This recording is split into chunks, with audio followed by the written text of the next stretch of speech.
Welcome, everyone. Tonight is the regular meeting for the Planning and Zoning Commission for the town of New Canaan. It is August 26, 2025. We have a limited number of applications on the agenda tonight. Why don't I just take roll call to start with? Dan Radman here, Krista Nielsen. Here. John Kriz. He's out. Chris Herring is here. John Engel is here. Thank you. Paul Knag is out. He's absent. Okay. Alan Swerdlow. I'm here. Tom Benton is out. Eric Knowles here. Christina Larson. He's absent. Yep. Megan Menching. Here. And Megan. And then Bill. Megan +1. Oh, it's Megan +1. Yeah. She Ah, would yeah. not want to be in her bed tonight, so she's going to join her civic duties. Congratulations. Very nice. And then Mr. Pratt. And Mr. Pratt is out, right? Okay, so we've got 8 here tonight, which is good. All right. So first item on the agenda, 11 Burtis Avenue. Upon application of Jamie Sten, authorized agent for Ventana 11 Burtis LLC, owners for a special permit approval pursuant to section 6.3.C.3 to allow a temporary real estate sign larger than 3 square feet in size in the business A zone at 11 Burtis Avenue, map T, block 235, lot 642. Mr. Sneddon. Good. Want to come to the podium or here, whichever you prefer. The mic is on here. It's on green, so you can just jump right in.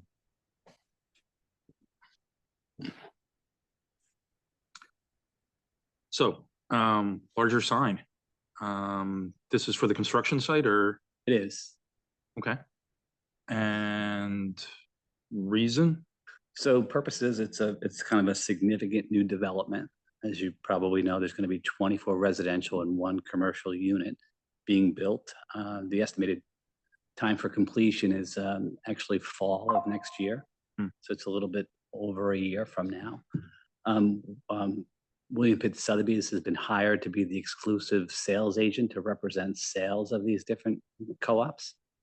And as part of that, we wanted to be able to because lots of people have been asking questions about what is this, what's being built? Can we find out some additional information? So one, we wanted to put a name and a contact information to let people know what that is so that we can accept inquiries and answer questions for people that may want to get involved in pre-selling. Gotcha. And there would be 2 sign locations? Yes, we've asked for 1 on Cherry Street and then 1 on Burtis Avenue. And 3 foot by 7 foot? Is that right? Correct. We just wanted to make them big enough to be seen so people would understand what they were. 2/3 of the sign are photographs, 1 of the exterior rendering, and then 1 of kind of the interior lobby. The purpose of that to show that it's a residential space. And then outside of that, just kind of name and contact information and the name of the development, the Courtier. Mm-hmm. This would be going on the fencing, correct? Yes. The image that's in here called the Courtier sign, am I pronouncing that? Courtier? Courtier. Courtier. The Courtier New Canaan. Sounds like we should be in Greenwich, sorry. That image, that is the 3 foot by 7 foot image that will be on the sign, correct? It is. Between then and now, we actually made a couple of very minor tweaks. We changed the name of the URL. Gotcha. We lightened the color scheme to make it more readable. And then we just modified the copy a little bit, which we think you'd be happier with. So it originally said, explore New Canaan's newest neighborhood. And we modified that, and I have copies I can bring for all the members, to say explore New Canaan's newest luxury residence, which we thought sounded better. Will be going on the existing 6 foot construction fencing? Correct. As I said, I have copies of the modified for each member here. Yeah, I don't think, not overly concerned about the specifics of the language in it, just size and overall scale. Okay, commissioners, any questions about this? Yeah, I have a question, just to clarify this. So 3 by Make sure your 7. mic's on. Oh, turn your mic on. Sure. Okay.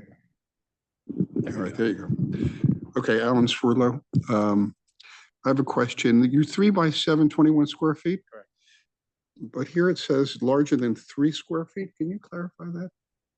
So I was just explaining in the memo why this is before the, I don't have the memo, but go ahead. so basically any, basically in our zoning regulations, we don't allow real estate signs that are larger than 3 square feet. So this would be 21 square feet. So that's where the 3 square feet is coming from. And what is the history of signs that large, if you know? So, of the commission allowing signs that large, Okay. so it's kind of a mixed bag.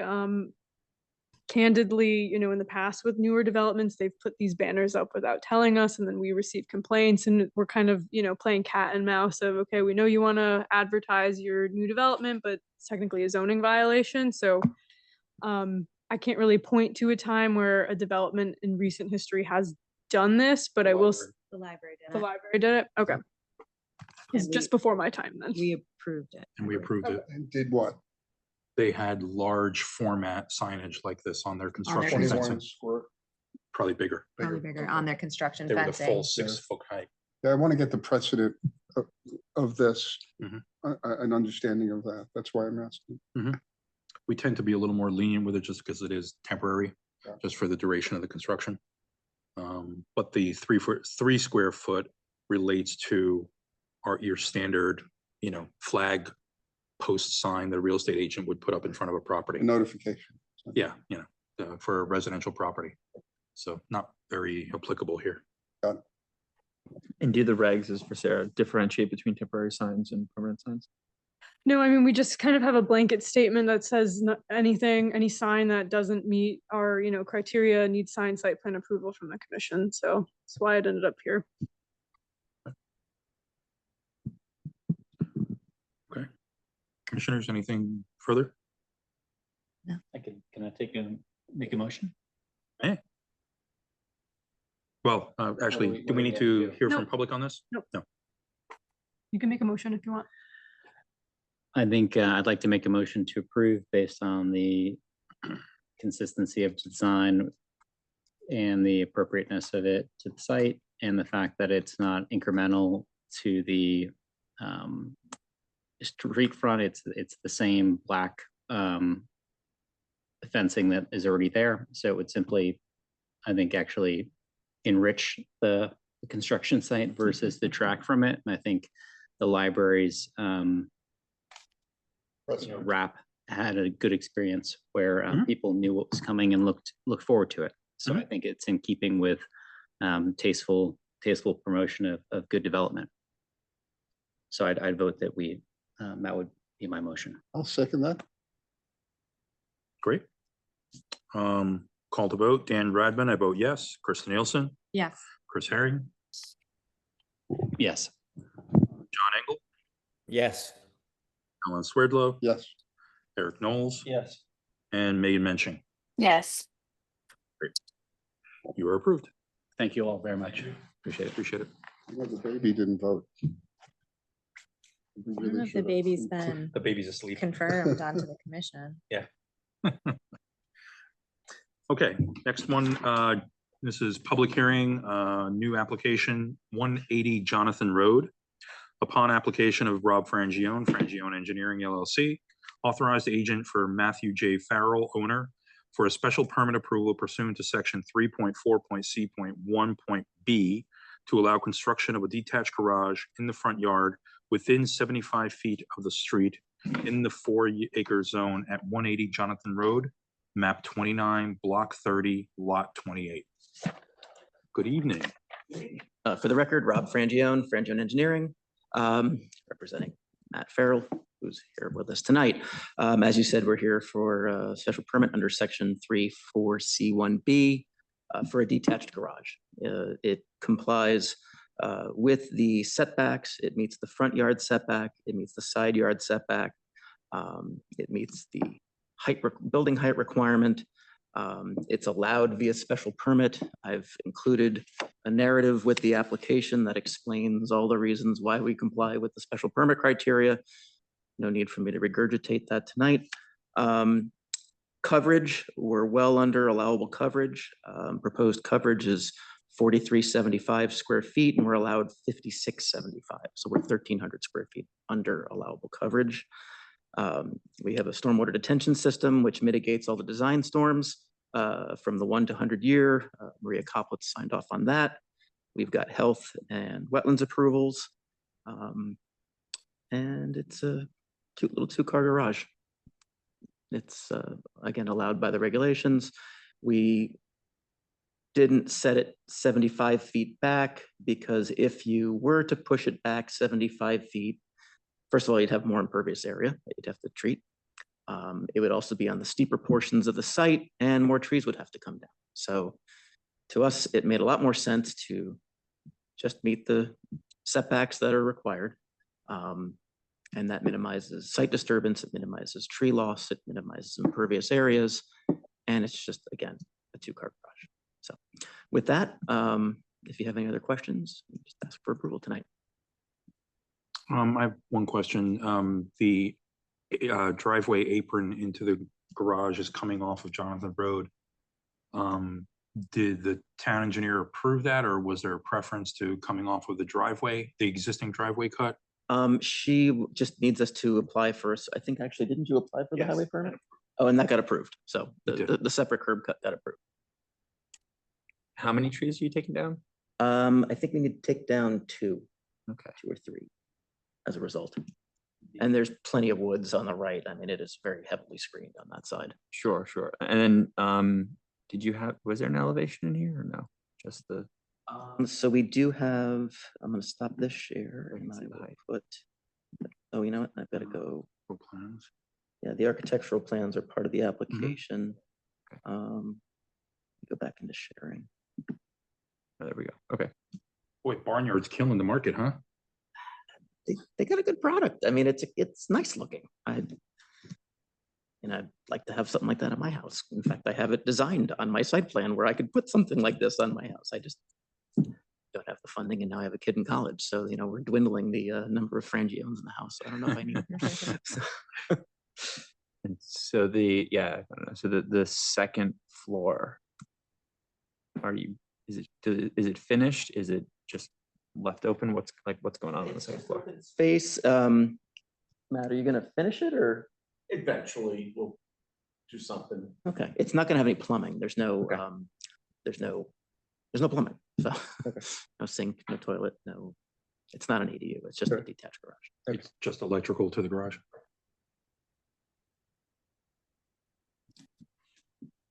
Okay. Commissioners, any further questions? Does this have to be noticed? It was. It was, okay. And was there any feedback from the neighbors? So I have an email. I will have to read into the record when we get to public comment because I got an email at 5:50 this evening, so it's not posted on the website. And I heard nothing from any of the neighbors. I sent out all the letters.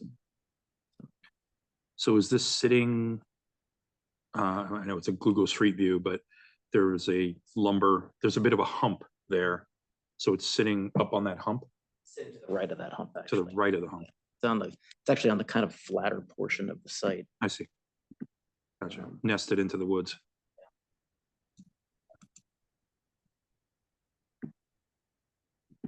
Okay. And you're meeting all the height restrictions for accessory structure, Yes. and we're under 1,000 square feet?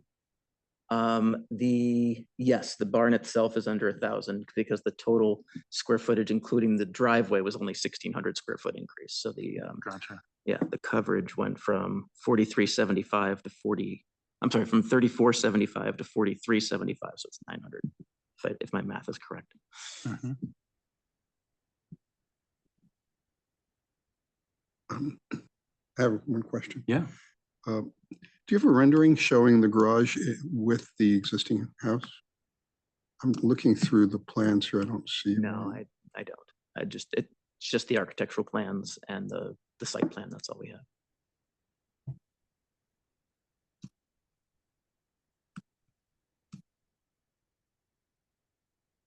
And vertical shiplap siding, or was it gonna match the house, or? That's a great question, Matt. Yes, Okay, you gonna match the house? architecturally, Okay.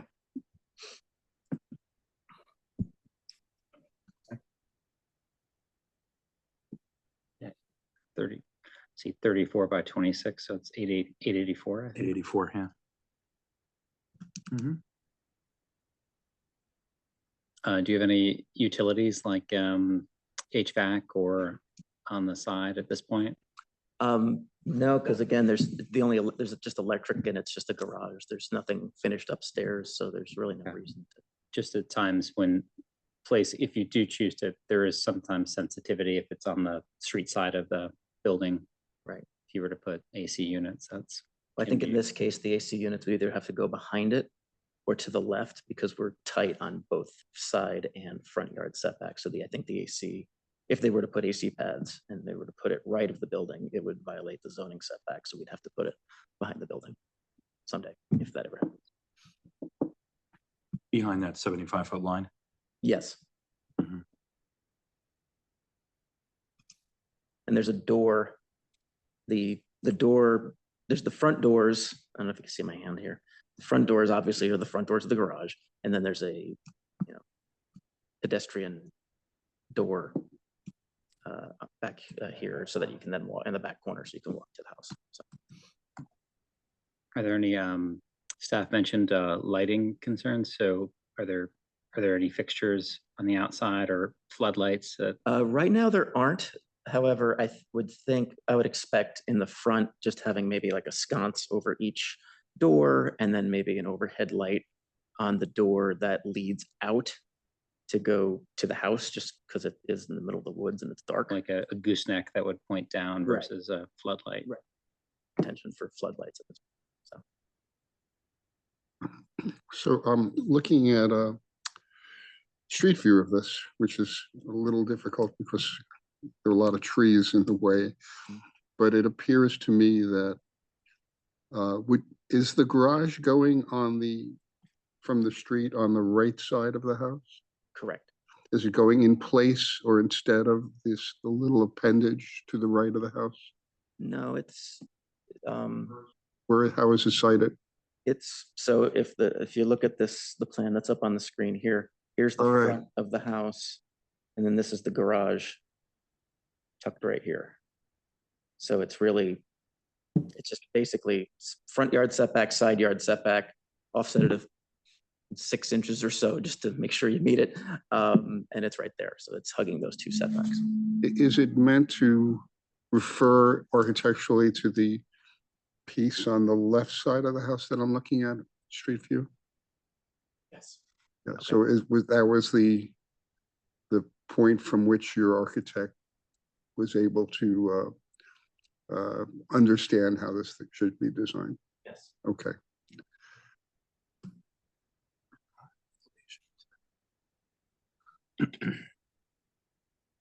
Will there be any significant cut or fill to make this work? No, it's minimal. I did a cut fill analysis. Let me blow it up because I can't read. And of course, this is blocking 16 cubic yards of fill. So basically 2 trucks. So Okay. Commissioners, anything further?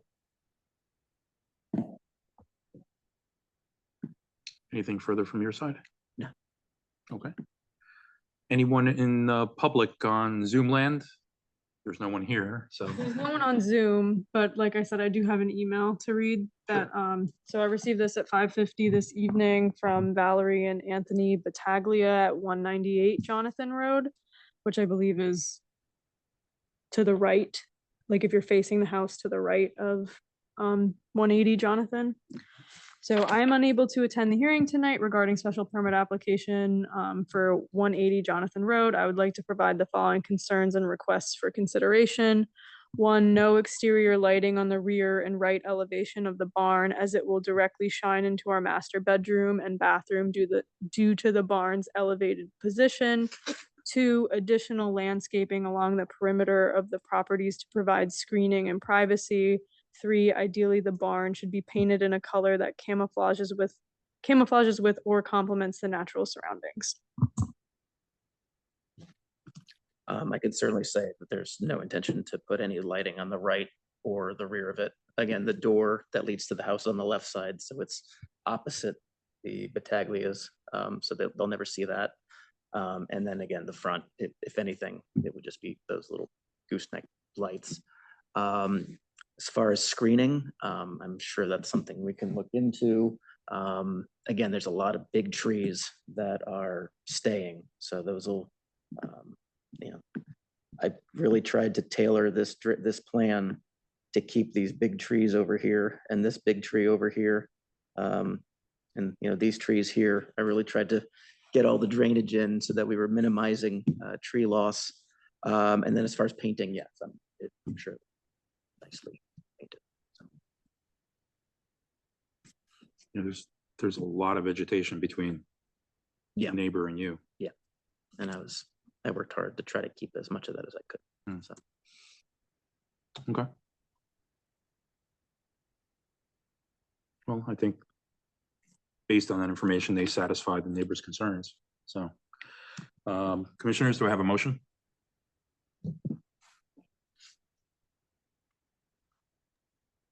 Anybody? Okay, I'll make a motion. I motion to approve. Do I have a second? I'll second it. Okay. Call to vote. Any conditions on that in terms of lighting or? No, just some. The applicant should maintain what they represented in terms of having lighting on the front and, see, which way is north? Was that the south? So yeah, the south and the west elevation only, with no lighting on the east or north facing the adjacent neighbor. The reason I ask is I know Sarah's mentioned that sometimes the applicant's representations don't suffice when it comes to approval. So, whether we condition the approval with those conditions. Yeah, because I mean, so theoretically, if you don't condition it that way, like a couple years from now, in theory, as long as it complied with the zoning regulations, they could go put a light on the back wall, even if they, represented tonight. We don't plan on doing that right now. They could change their mind a couple years from now. So if you want that to be a forever condition, you would have to make it a condition. So I'd like to include what I just said. So South and west elevation only for lighting. North and east elevation does not get any lighting.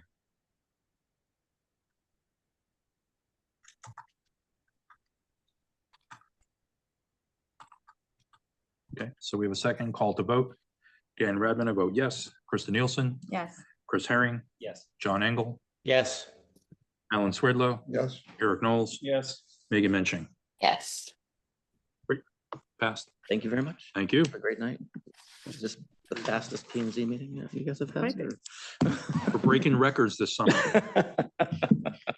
I think we were aiming for 7:28. We're 3 minutes. Saying that we're 4 minutes early. Oh, we're 4 minutes early. Thank you, everyone. Thank you. Thank you.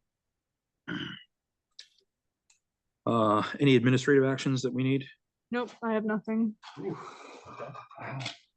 Approval of minutes from the previous meeting. This is the one with 14 Richmond Hill, Nursery Road. I'll make a motion to approve. Second, Second. okay. Show of hands for approval of minutes. Approved. I wasn't here, so I can't vote. I mean, I was here, but had to refrain from abstaining from that one. All right, so that one's passed. Now on to more fun stuff. Welcome, guys. How are you? Good. Perfect timing in terms of coming in. So we're public, this is public hearing, right? Or public meeting, So this is a special meeting. special meeting, yeah. but it's public. We have to adjourn the last one. During this Right. meeting and then, All right, so, And this is only for members that are involved. no, you're with welcome this. to stay too. I mean, You it's, don't have to. you don't have to, but I'll stay for bed. Yeah. I may leave. sure. Okay, so regular meeting for Planning and Zoning Commission is adjourned. We're moving into special meeting. This is for the zoning regulation update subcommittee. This is Tuesday, August 26th, 2025. We're ahead of schedule. It's 7:30-ish. Starting that meeting, and this is the first kickoff meeting with BFJ, our consultants, for the zoning rewrite and reconstruction of the zoning regulations.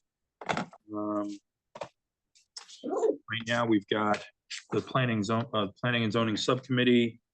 I'll call the roll call on this. Dan Radman here, Ms. Nielsen, Here.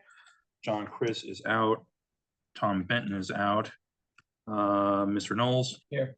And Mr. Engel. Here. In addition to that, Mr. Swerdlow and Mr. Herring are you hanging around? Yeah, can I observe for a little Of while? course. They're observing.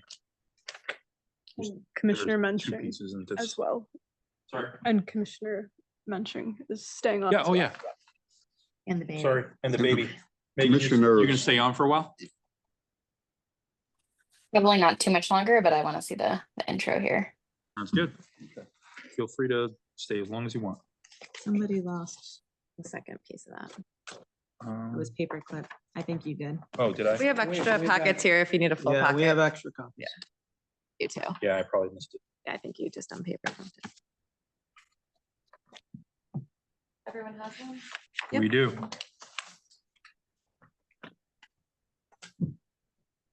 All right. How do you want to start this, Sarah? We can just hand it over to the consultants and they can run the show. Floor is yours. All right. I didn't know if you just, wanted to review anything that we've already been discussing, but I mean, if there's anything you want me to review, I'm happy to, but I don't have anything prepared. By the way, we have met with Sarah, but what you're seeing tonight is very similar to what we discussed. And we did a site visit of the community. I've worked here before, so I'm a little bit familiar, but just to introduce us a little bit, I'm Frank Fish. I'm one of the partners of BFJ Planning, and Suzanne Goldberg. I'm a senior planner at BFJ Planning and project manager. And I'm Emily Tolbert. I'm a senior planner at BFJ. And what I just wanted to make sure that I think everybody, or if people are online on the committee, the subcommittee, I think Sarah's shared everything with you that, we've handed out. So I hope everybody's, got it, had a chance maybe to look it over. So anybody that's online should have that opportunity to see And it. it's also posted on our website. So, yeah. So that's great. And so this is our first sort of meeting. We just wanted to introduce ourselves a little bit.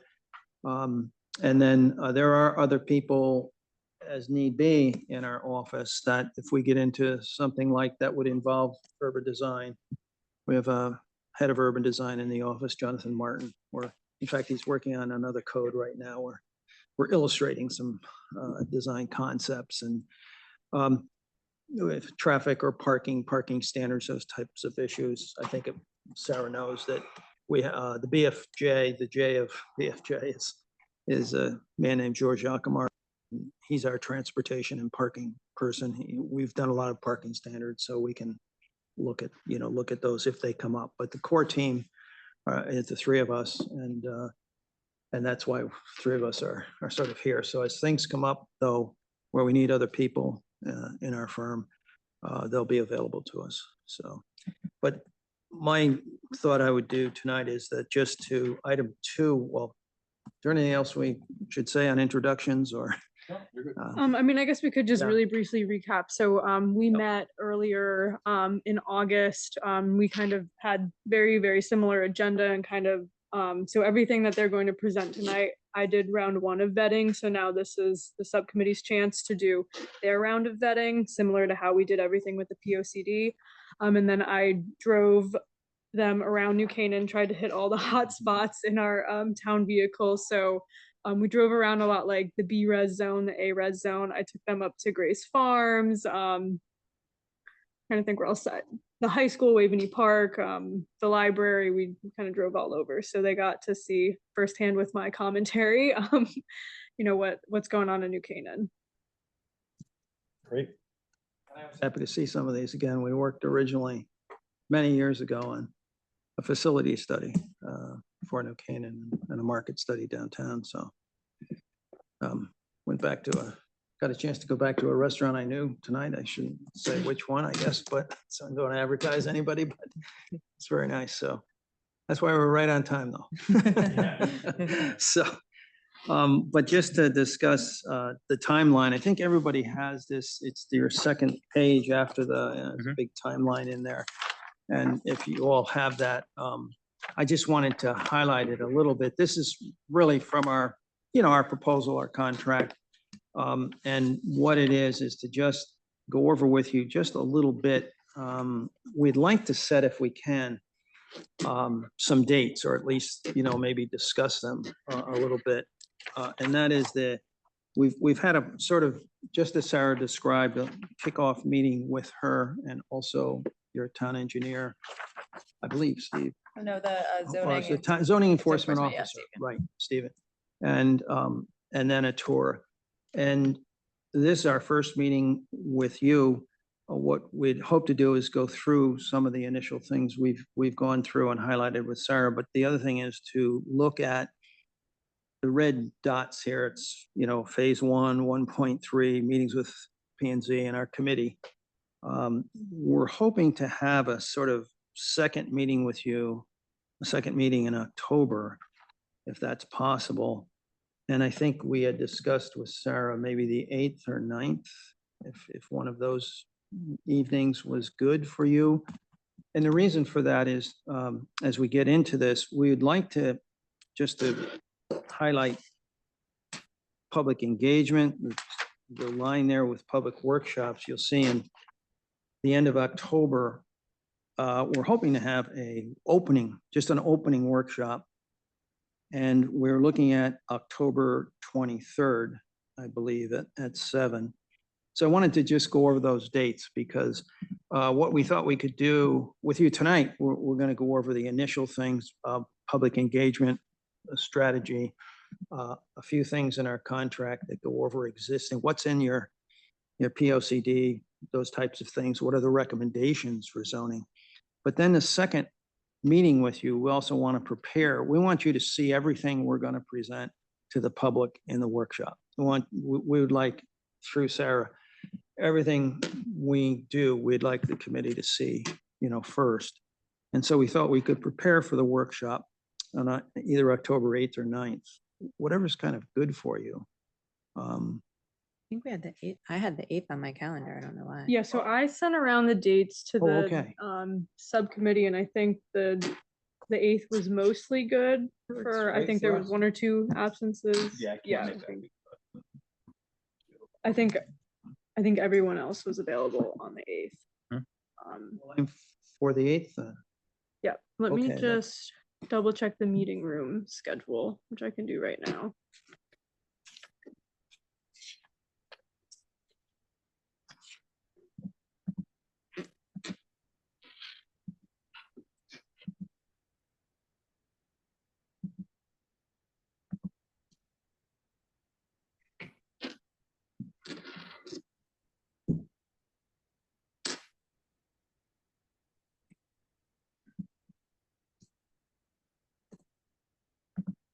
You can keep going while I. okay. By the way, we're flexible on the time too, whatever's convenient.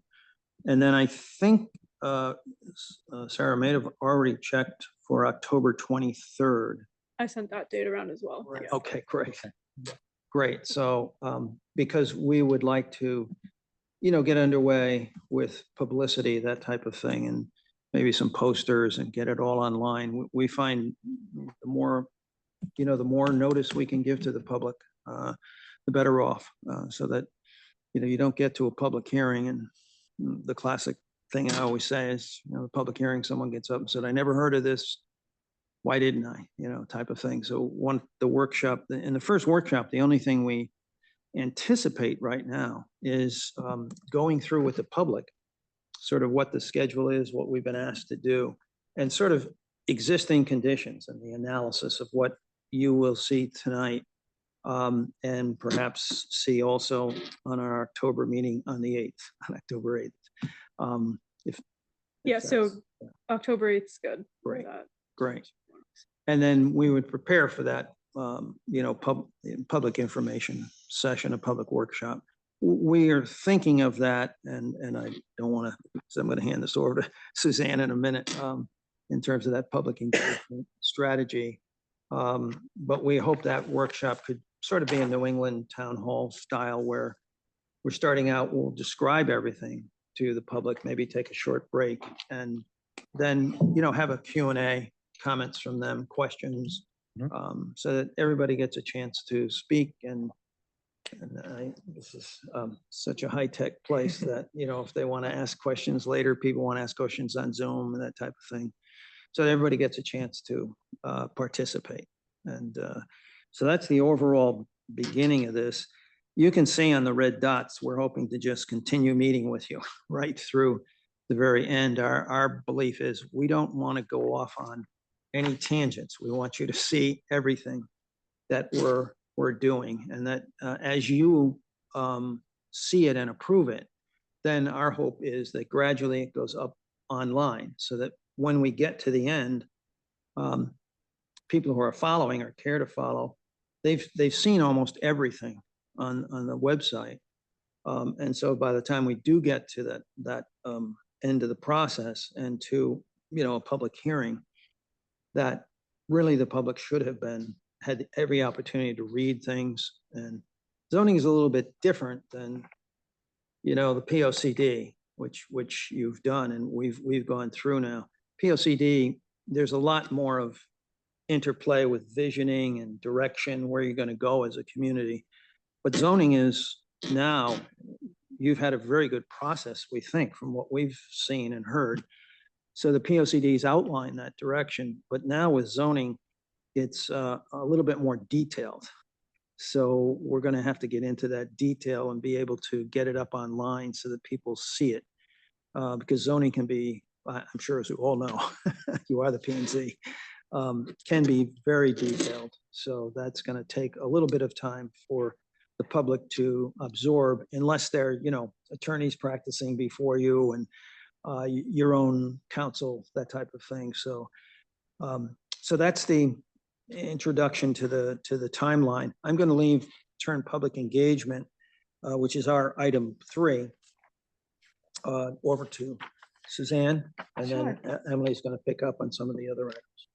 Okay, wonderful. So I think we were all set the public engagement strategy prior to this meeting, and this is really just a draft. We see this as sort of a living document. So as we continue through the process, if you find that word isn't getting out in the right ways or to the right people, we can always go back and amend this based on what's working and what isn't. So the public engagement strategy begins with the site tour, which we already conducted, and that was our chance to meet with town staff, Sarah included, and tour some of those areas of interest and get an introduction to some of the issues and opportunities in person. The next element that Frank touched on a bit is online outreach. So with the website, we know that you already have created sort of a sub-page on the town's website where you've been uploading meeting dates. I know the agenda for tonight was on that site. And we wanted to talk a little bit about that today to see whether or not you'd like to stick with the project website within the New Canaan Town website, or if you'd like a separate webpage URL. The nice thing about having it on the website, the town website, is that people already know to go there when they're looking for information. But we've also had towns in the past that have preferred a separate URL, such as newcanaanzoningupdate.com. So that's really a question for you all on preference. But since you already started with the town website, it might make sense to continue with that. I think it's fine. Yeah. Okay. So, I mean, just to be clear, we can't do anything particularly fancy. Like, Yeah. with it, it's just going to be like us posting updates or like, posting the documents. It's not like we could do a link to a survey or something like that, but like on the POCD, we like posted surveys through the website versus like, just here's a link to a survey monkey, fill out the survey monkeys. So it would just be like a little less Mhm. tech advanced if we stick with the town website. Yeah, so it's really up to you all on what your preference is, how you want it to be used as a tool. I mean, the things that we see as being critical to be uploaded online are the description of the project and timeline, the events which you have already, and then draft and final materials as they become available, as well as presentation, and those summaries from public engagement events. So you can let us know, if we can try what's already on the site now, and if you find that there is additional information that you think is lacking, or that you'd like to upload to the site that you aren't able to do within the framework of your existing site, we can address that and create a separate project website. But you can let us know if there's any issues. No, I think we're fine keeping it on the town website. Yeah. Okay. Because most people might go to that, yeah. Yep. Okay, that Yep. sounds All great. right.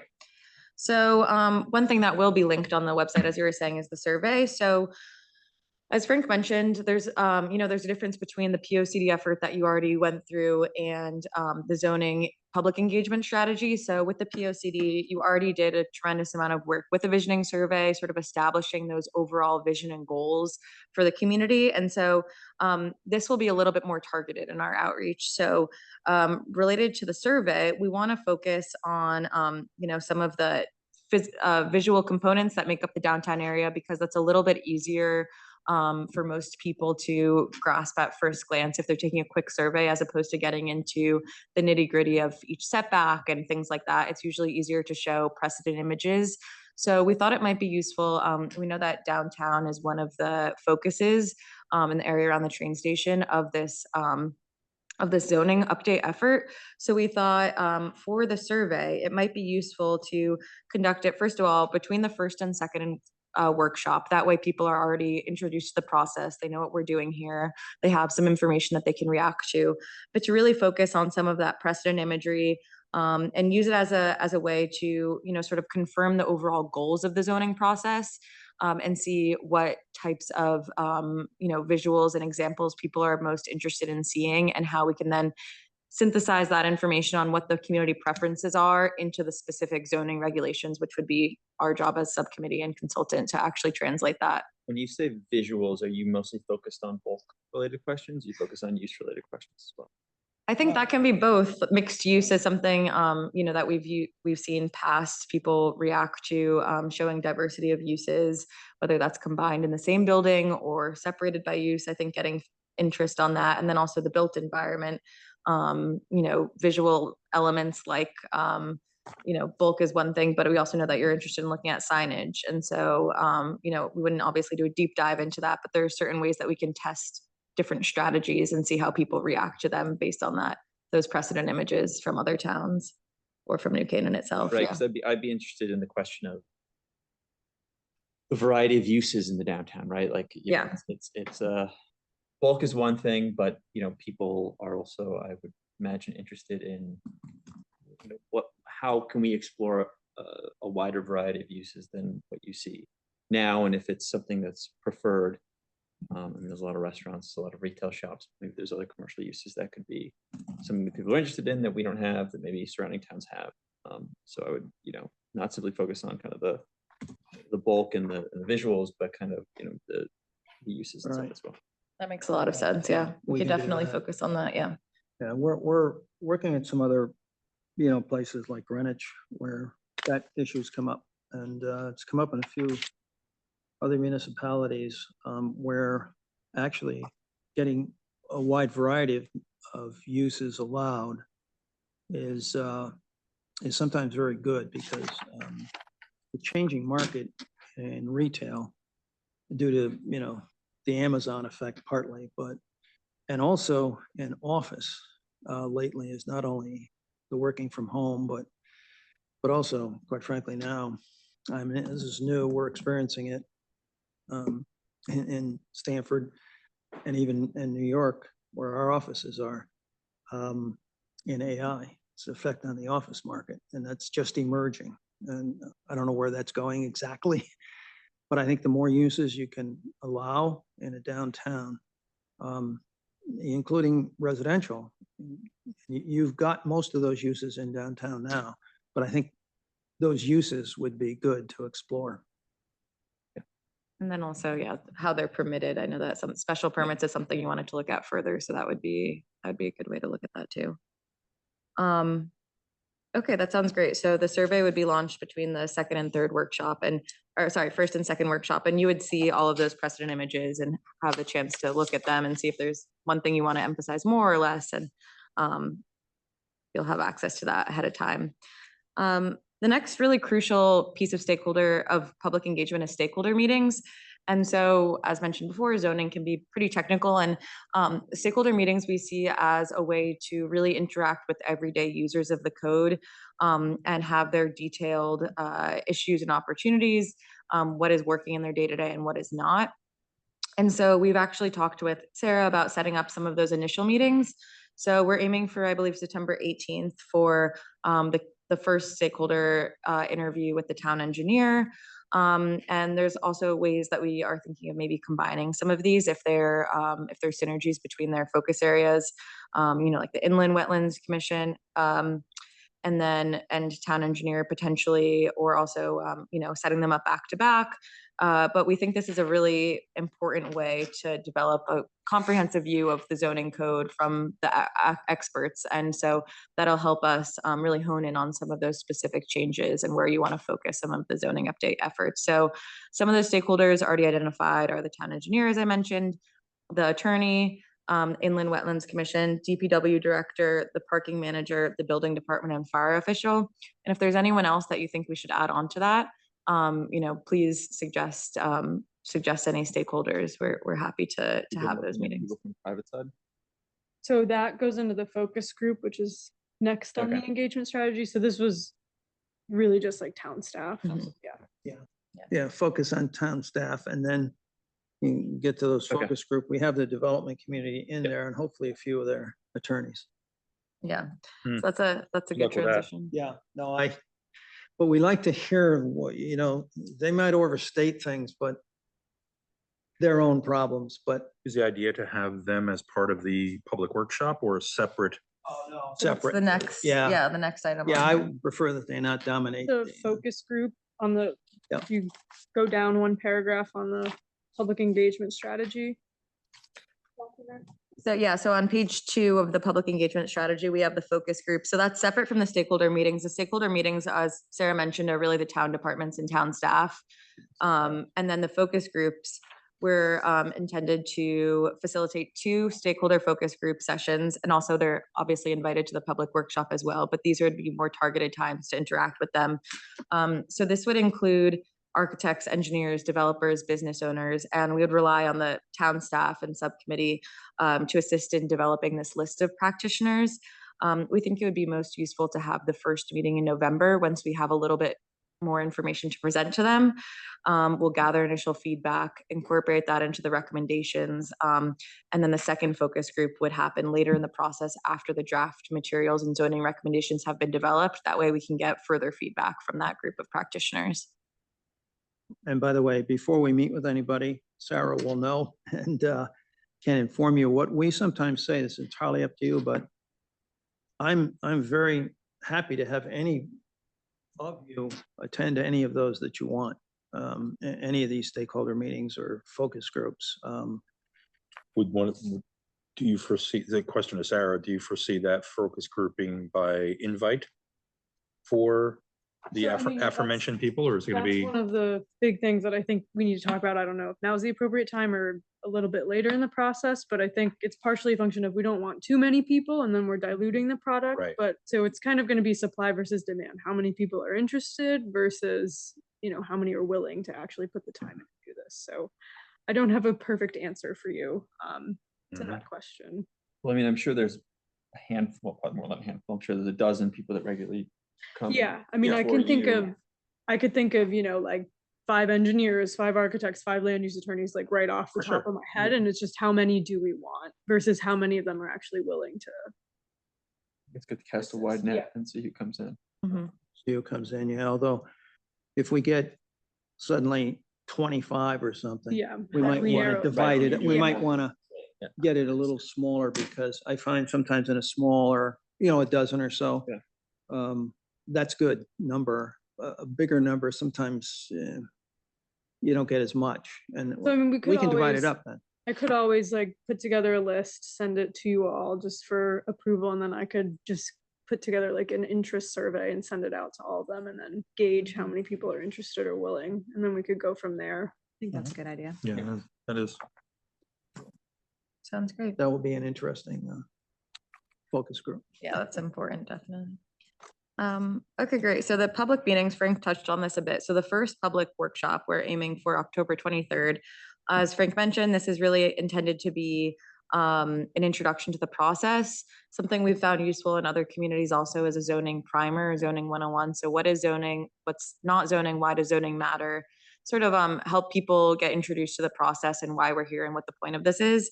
And then also give a recap on previous engagement efforts. So we know we're not starting from scratch, obviously. So by reiterating the vision, goals, recommendations of the past plan, you can also see the thread between what the vision, community vision was in the past and how this is now advancing this through specific zoning recommendations. So we'll try to come back to that as much as possible to show the basis and the previous community involvement that was undertaken. You know, that's not separate from this process, rather a continuation.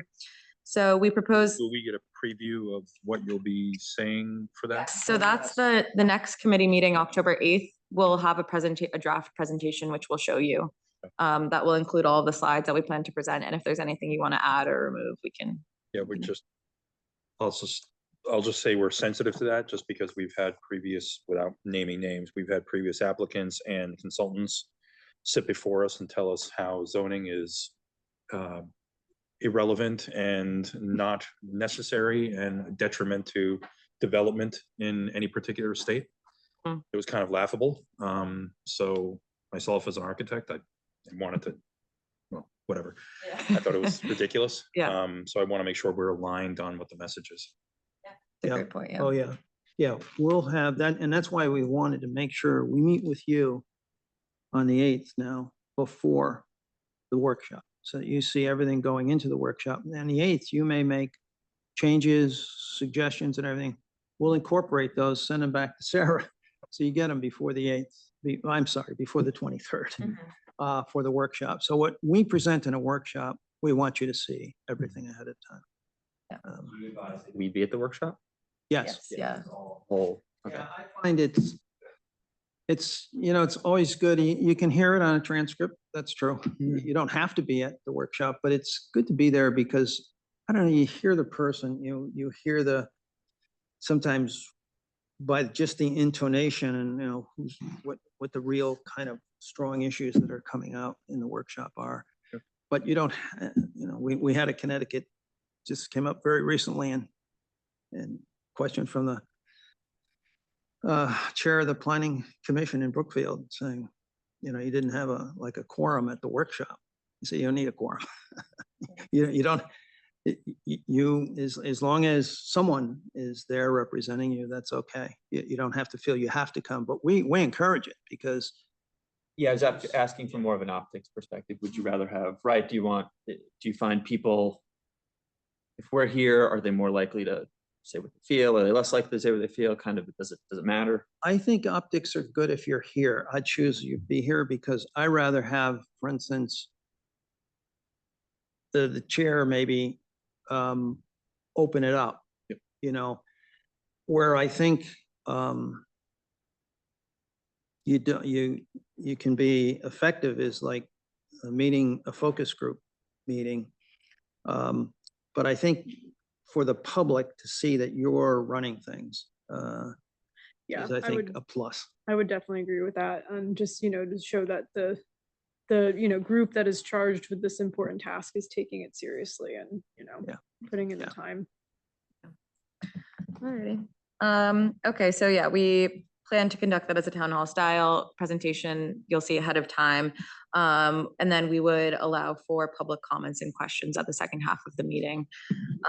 So then the second public workshop is once we've developed the draft strategies and recommendations, that's when we really want to hear specific and targeted feedback on those recommendations.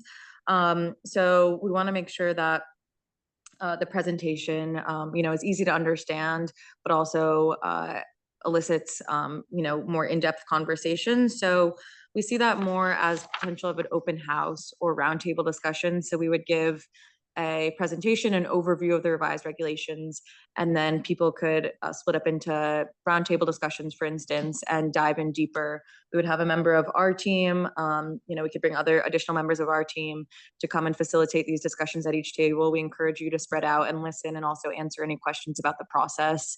And that'll be a good time for people to really feel that they're being heard and that they're able to share all of their comments at these roundtable discussions. That sometimes at the town hall, there's not enough time or space to get to everyone or every single comment. So that's why we find it's helpful to have those breakout group discussions when we get into the more technical topics. And again, if you're comfortable with being one of those people, resource people at one of the Mhm. tables, that's great, because you're hearing directly, but in a non-confrontational way, because it's usually, because it's a roundtable discussion, and we sometimes will ask if somebody can act as a, note taker, and if somebody other than ourselves would summarize things at the end. We sometimes will hand out magic markers and, maps, zoning maps, and somebody get up at the end and just summarize the table's findings in 3 minutes or something like that. That's actually not easy to do sometimes. So, or one of you or we could do it if there's no volunteer, but we find there are volunteers, particularly those people who are, very, very involved. Let's put it that way. So it usually goes well, but it's good if you're again there, because you'll hear things directly, at the tables in a nice collegial. It's usually a collegial. The tables we usually, depends on the turnout, but we usually find 5 or 6 tables would be almost ideal. So. And then in terms of publicity, so we want to make sure that there's a flyer for each public meeting, as well as the online survey. And we can also produce additional web-friendly or social media graphics for that too. But the intention is to make sure that these messages are getting out through multiple channels. So we really rely on the town staff, or Sarah in this case, to be sort of messenger that talks to news outlets. We think it's good to have everything go through her rather than have us interact directly with them. So with that, we would give, draft press releases, flyers, those sorts of things to Sarah, and then she could then work with her staff to distribute that to local news outlets on the website, if there's any other social media groups that are particularly active. Yeah, to be specific on that too, our general policy, and we all, I think, know that if the press calls us, we're going to defer to Sarah, or a reporter, or an individual resident of New Canaan.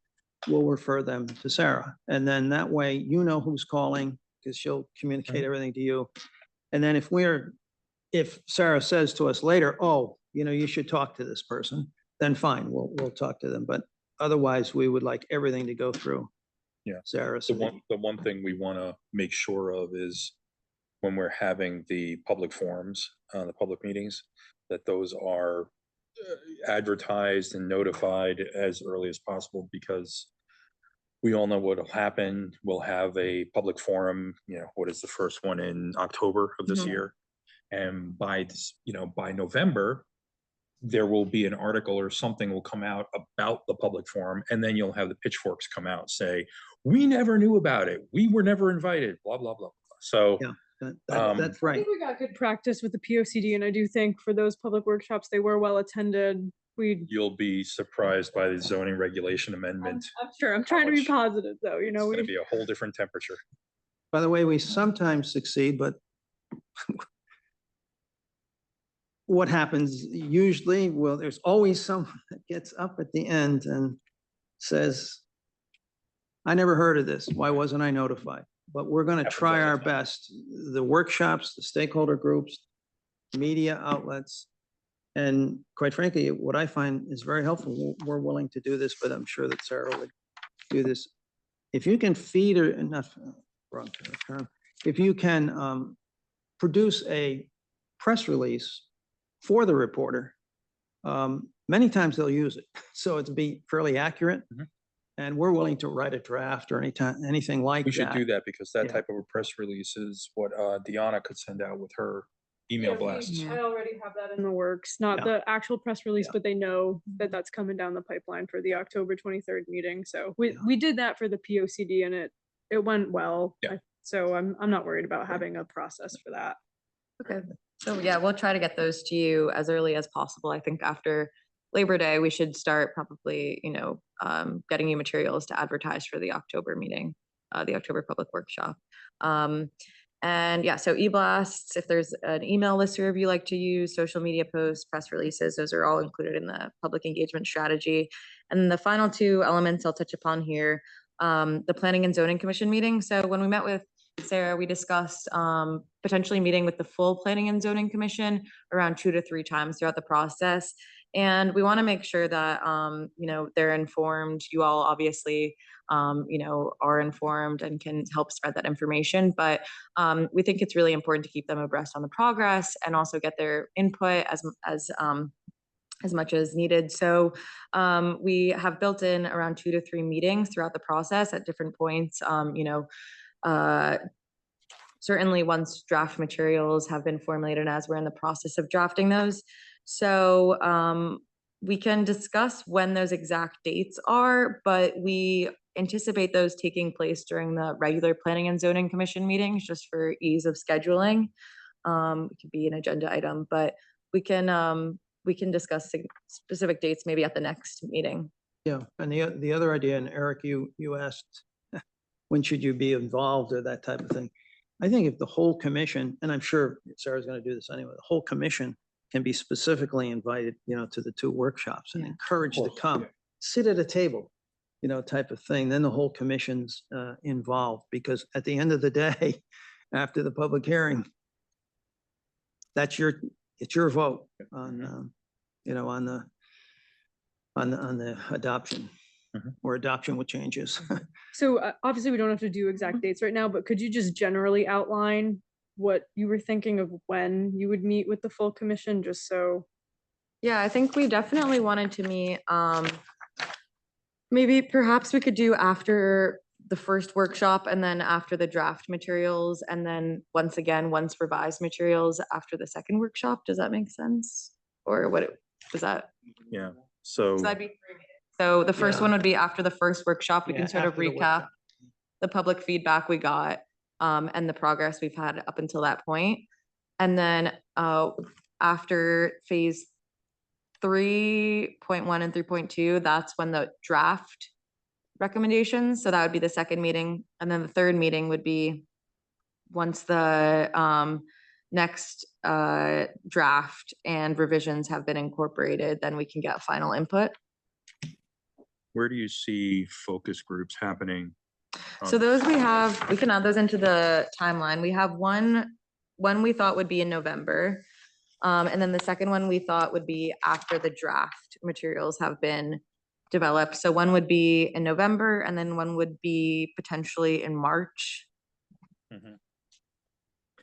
So I think a good, if it's early November, because our November P and Z hearing is Before is Thanksgiving. before Thanksgiving, so it's gonna be on like the 22nd or something, no, even No, earlier, it'd be the week before that. the week before, right? Yeah, I can tell you. So if there's a way we could do November 18th. November 18th. way to do the focus group before that Mhm. and fold in the update to Planning and Zoning Commission for the 18th meeting, Okay. that would be helpful because we could have feedback from the public workshop as well as the focus group to talk about. And then subsequently, as you discussed, once the draft text and map Mhm. drafts are put together sometime in March, or maybe the end of March meeting, that might be a good time to Mhm. re-engage as well.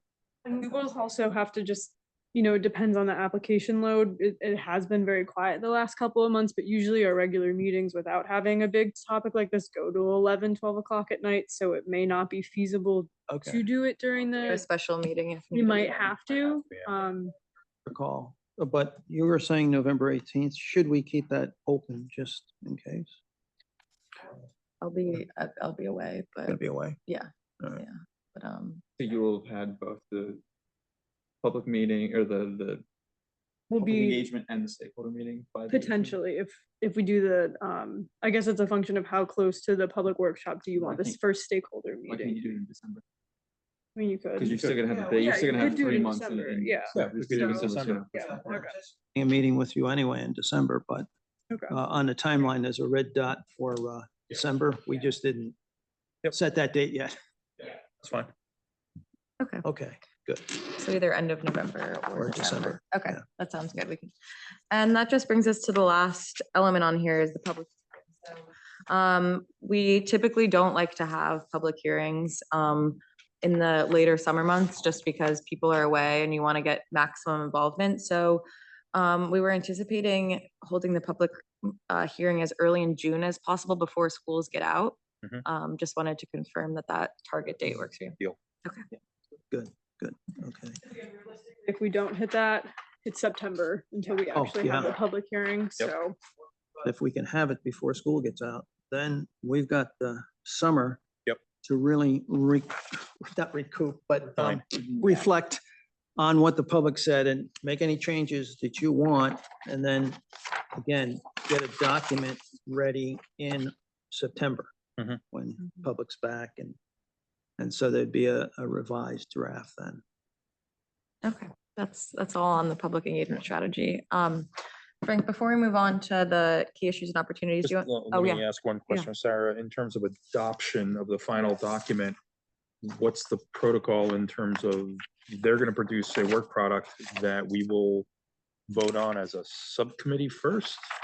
Well, I mean, that's really up to you all. There's no process other than the full commission has to adopt it. There, So at some point, the full commission has to vote on it. correct, that's the final thing. There has to be, you know, if a lot of changes are made from June public workshop to when we get to September, you may have to, just to cover yourselves, have another public hearing, just to meet all the legal requirements. But then it's just a commission vote.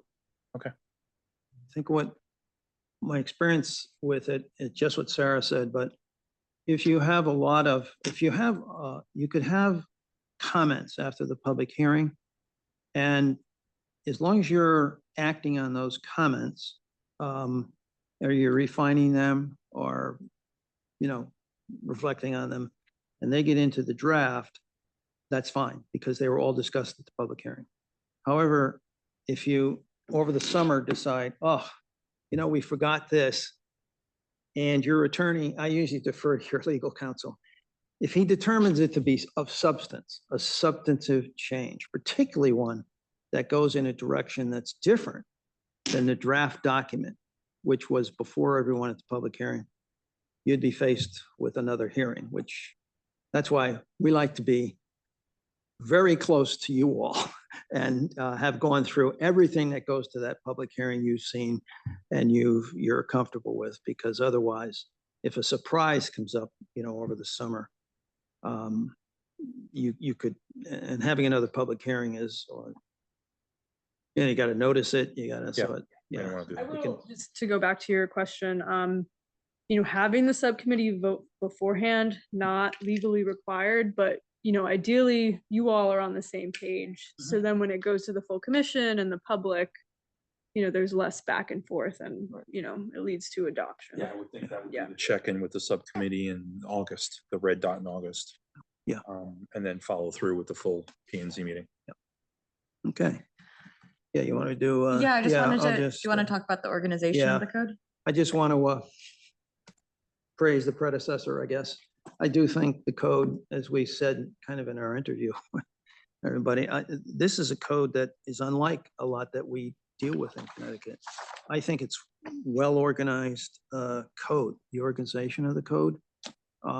We see some codes, actually, just in some of the towns we're working in right now that are not as well organized and might want to get into the reorganization of the code. We don't see, we think this is a very well organized code. So what we think is not trying to reorganize it anyway, where it's a very good organization, but concentrate instead on the key issues in the code substantively that are your issues. The only thing I noticed in it, and Sarah knows this, I like to see in a code if, and sometimes you don't have a use schedule, although you might. You really lay out the uses pretty clearly, but you have an area and bulk schedule. And when I first read your code, I missed it. It was in Appendix A, and we've attached it here. I think it would be good to have this as part of the code, so that the layperson, I think it's helpful to a layperson to see an area and bulk schedule, because, and you have one. And I think it's good, but rather than have it in the appendix to move it forward, I know that's a minor thing, but I think it could help. I usually, when I look for, because we do a lot, we also do represent, private clients here and there, not in the same place, but first thing you look at is, hey, where's the use schedule? Where's the area and bulk schedule? Pretty much tells you right away what you can and can't do. And you don't have to, if you're particularly a layperson, you don't have to read. You do have to read eventually the text, but it's a good guide. It makes it user-friendly. So that's our one recommendation on the code. Just bring the area and bulk schedule into the code itself. Yeah, I think we're very open to hearing, those types of recommendations on how to refine the code. We're open to all suggestions. It's reassuring to hear that you think it's structured well and that it needs refinement. But if there are larger revisions to make it clearer, both from a content component to a graphical component, additional diagrams talking about bulk and setbacks and everything else, I think that's, quite frankly, I think that's where our code lacks a little bit. To have the additional graphics. To your point, to the layperson, they could read through the code about whether it's a setback or a height restriction or some percentage rule, but it's not going to register until you give them a graphic showing it on a typical lot, and then all of a sudden the light bulb goes off. Helps a lot. We're hoping our focus would be on the substantive issues you see. What's your problems with the code? And then where it needs to be illustrated to try to make that user-friendly. Yeah. Both of those. Final work product from your end when we're going to get a final revised code from you. Mm-hmm. That will be a PDF document that can live on our website, I assume, right? Could be, although. Probably also need a Microsoft Word document, because if there are ever any edits, we need to be able to go in. That's fine. Yeah. That's fine with us. I will just note our current regulations, we will need like a whole new Microsoft Word document, because right now we're working off of like a 2003 Microsoft Office thing where every time we touch the regulations, it kind of explodes and then we have to, fix things. So we really need a new document, just because we're working off the same one we've been working off of. Say it's in DOS. Well, here's a question. Is there a Actually, way that's to? really DOSes. That's a I good know, point. I know in other, He so doesn't. I practice in New York City, right? And New York City has created in the last 3 or 4 years, it's not just PDF after PDF of 3,000 pages that you have to go through, actually 3,500 pages, but we'll talk about that later. They've digitized it so you can click Hyperlinks. I love that. and you can click on Right. section 2310 and it'll take you to 2310 and it'll have the definition in there. The definition's been defined in hyperlinks. You can connect to the definition. Correct. And then you can look at what building means, what development means, what all these sorts of things mean. Yeah, you can do that in Word, but I think the direction that most municipalities are going in ultimately is the E-code. Yeah, which E-code E-code. 360. Yeah. So Have that, yeah. yeah, but so I think that ultimately is, because you can search it, is what we see most people doing, but you can make hyperlinks in a PDF or in a Word document. I think it's your preference. I think you kind of need both though. You do sort of need the Word document that you can edit in the end. Well, how does? how So I know does- right now our regulations are not compatible with the E code at all. That's so what I was we gonna say. How does don't- that work? E-code So takes basically ours? The, or- the town charter is on E code and it references our zoning regulations, but it's not fully integrated. So right now we're like, we just refer people to the PDF on the P and Z But do we know webpage. what the requirements are to get it integrated to E code? I don't off the top of my head. Obviously I can look into that. I think we would need both, Yeah, I think you do. Yeah. you know, to be able to have a PDF that has those hyperlinks in it would be incredibly helpful. I mean, even to the sense of formatting, and I'm sure you guys will do this, you know, we have the defined terms in here. You don't know if it's a defined term, you know, if it's not a defined term. Some things are capitalized, some things aren't capitalized, and it's the same term, right? There's no, you know, I can read we had it with something recently, I'm not gonna talk about it, but it was like interpret the regulations, but you didn't know if what was being inserted in the provision was a defined term or not, right? It was part of a defined term that you could look here, but there was no formatting kind of nomenclature that said, okay, well, that's a defined term, so then therefore I can interpret it this way and so forth and so on. And so this, I mean, I've tried to go through and certain, I was like, I can't track it. So I think some sort of reformatting, you know, at its core, so that somebody reading can interpret a provision based on the definitions that have been stated up front. Because this really doesn't have that now, and that has become problematic. And we've seen it become problematic in a number of cases. Yeah, the more attorneys you have facing you that are trying to Mhm. get approvals, that's where you run into it a lot.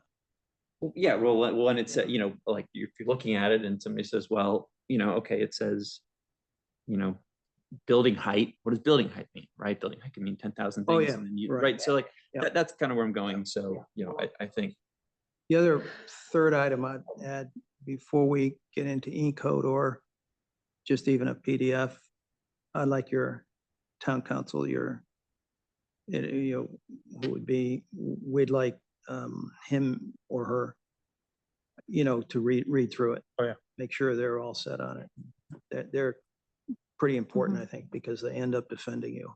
Mhm. So that they would be before that goes to anybody, that would be a final review. We find it helpful. You know, I want to make sure that we're not, there's not something that they feel is legally suspect, let's put it that way, you know, or they're uncomfortable with, so. but I mean, I think there's ways of being, right, like user friendly, right? Yes. That's one way Yeah, of being yeah, user friendly. right, Says, yeah. well, okay, is that a defined term? It's not a defined term. Yeah. Well, it's italicized, it's bolded, it's underlined. Okay, Mhm. therefore it's fine. So I can, even if you're not an attorney, you go, okay, I'll look up here and it says there, and then you can track what you're doing. And this, we don't have that here, and it has made a mess of things. So I think that's Yeah. just from a drafting formatting thing. I think Yeah. that's a major problem in the way that this is written. And then I think in terms of key issues and opportunities, I think one thing that I just wanted to flag before I hand it over to Emily to introduce the next section. So the next deliverable, the first deliverable was the public engagement strategy. The next deliverable is the annotation of existing zoning. So we have started to go through the zoning code based on our you know, initial feedback from the town's meeting with town staff, as well as the POCD, and then what Emily will get into a little bit, consistency with Connecticut general statutes. So we have, we're working on right now the PDF version, marking it up with comments. So we'll have that for you for the next meeting, and there's quite a few comments on it so far, and you know we've only gotten through some of it. So just wanted to note that tonight we want all of your feedback on the key issues and opportunities, and then we'll add that into that comprehensive document that we have ongoing that's commenting on each of the pieces of feedback we've heard so far, and that's the next deliverable. I've been really quick. I have gotten some written feedback from commissioners here and those not in attendance that I plan to just compile into an email and I'll send it to you all Perfect. tomorrow. I just figured I'd wait till after they said their piece. Yeah. Okay, perfect. So that will all go into our next deliverable, the annotated existing regulations document. Yeah, so I guess the first thing that you see on the list of issues and opportunities is the inconsistencies with the Connecticut general statutes and relevant case law. So we've heard about some of these. We know about some of the public acts that have changed things in the past like 5 years or so. The big one being 2129, which substantially changed section 8.2, which is in the zoning chapter of the Connecticut general statutes.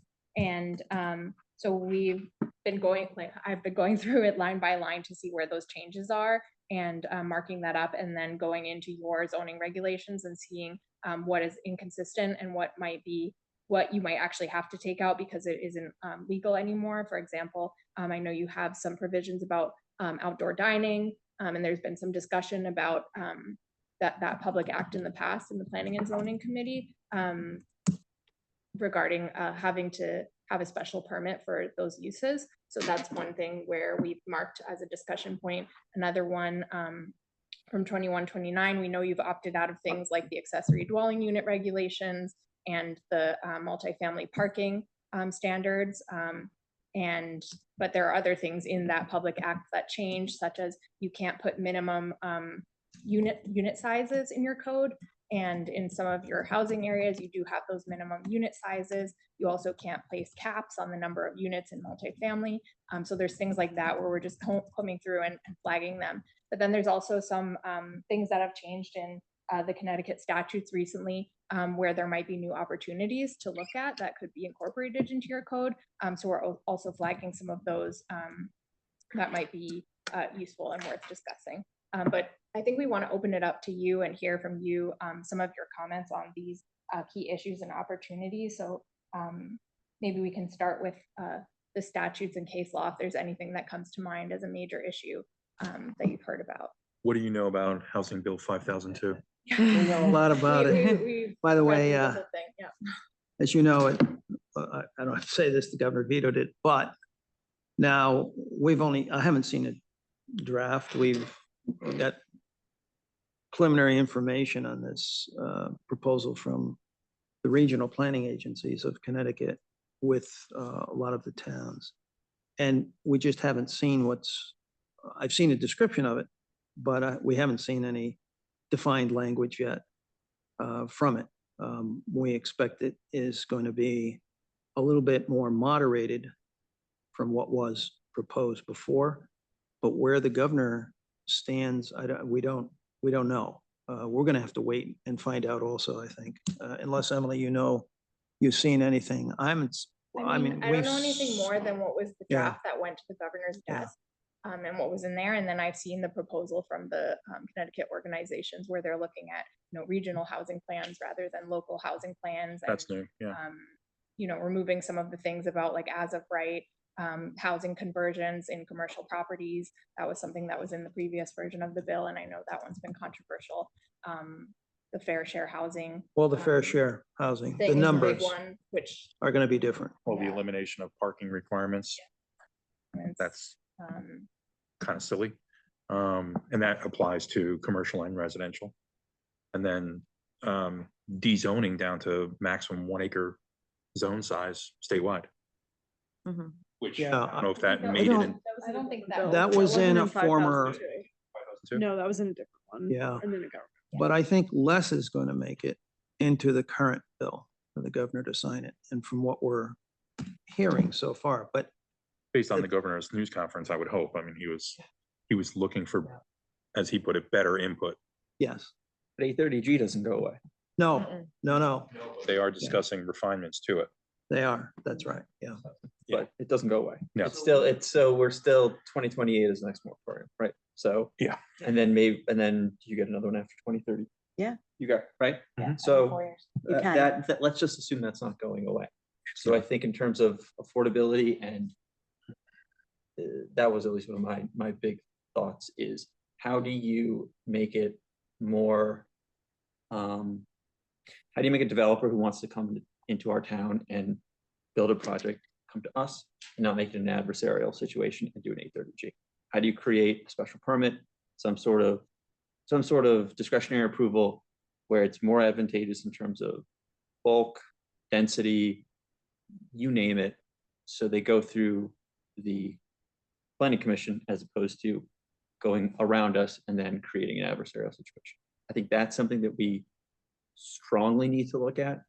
Because if it's happening, we should try our best to have our fingers on it to make it as contextual and, you know, okay with the people who sit this now, right? And I think that's where looking at the inclusionary zoning regulations is gonna be most important, and honestly talking to the focus group, because we have regulations that I think that's the goal, but they may not be working, so how can we tweak them? How can you expand To- the yeah. ways to make it?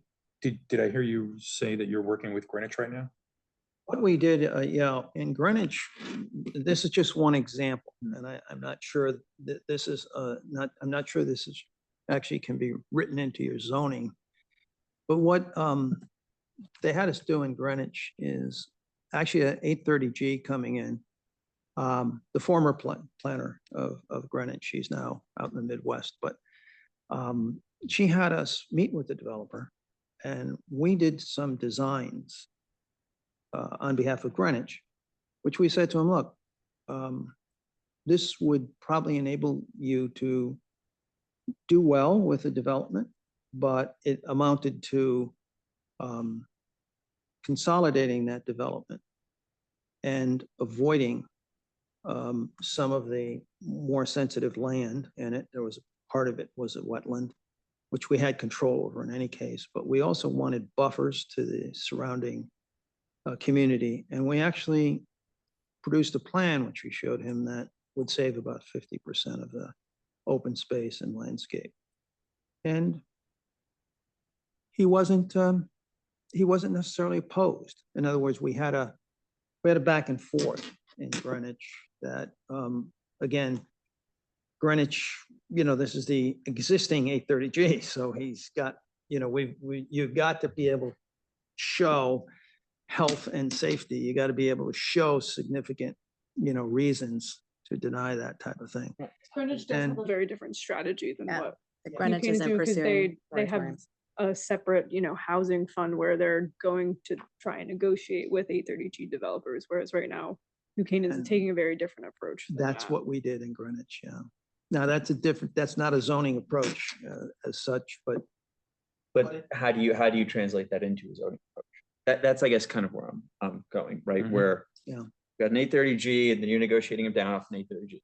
How do you entice, I think that's what I was looking for, entice that developer to say, I don't want to do 830G. I want to come through and get a section 6.5.4 under the New Canaan regs to do inclusionary housing because now I can build it this big and it's a special permit and I need to meet this criteria. I So think I'd rather, and then everybody, you know, and then we have our conversation, they come to public hearings, we have our issues, we express our issues and we come to a resolution through that form, as opposed to them basically coming through us saying, no, you go through the courts, you fight it out, you spend all that money on legal fees. Mhm. That's, I think, I would think we want to avoid spending taxpayer dollars that way, right. be able to do it in this form instead. But I think that's where a refinement of our inclusionary zoning and our current regulations, like Burtis Avenue development, right? That's a perfect example of where our current 15% of affordable, as opposed to 30% that the state mandates, gave them the ability to get additional coverage and additional height and so on.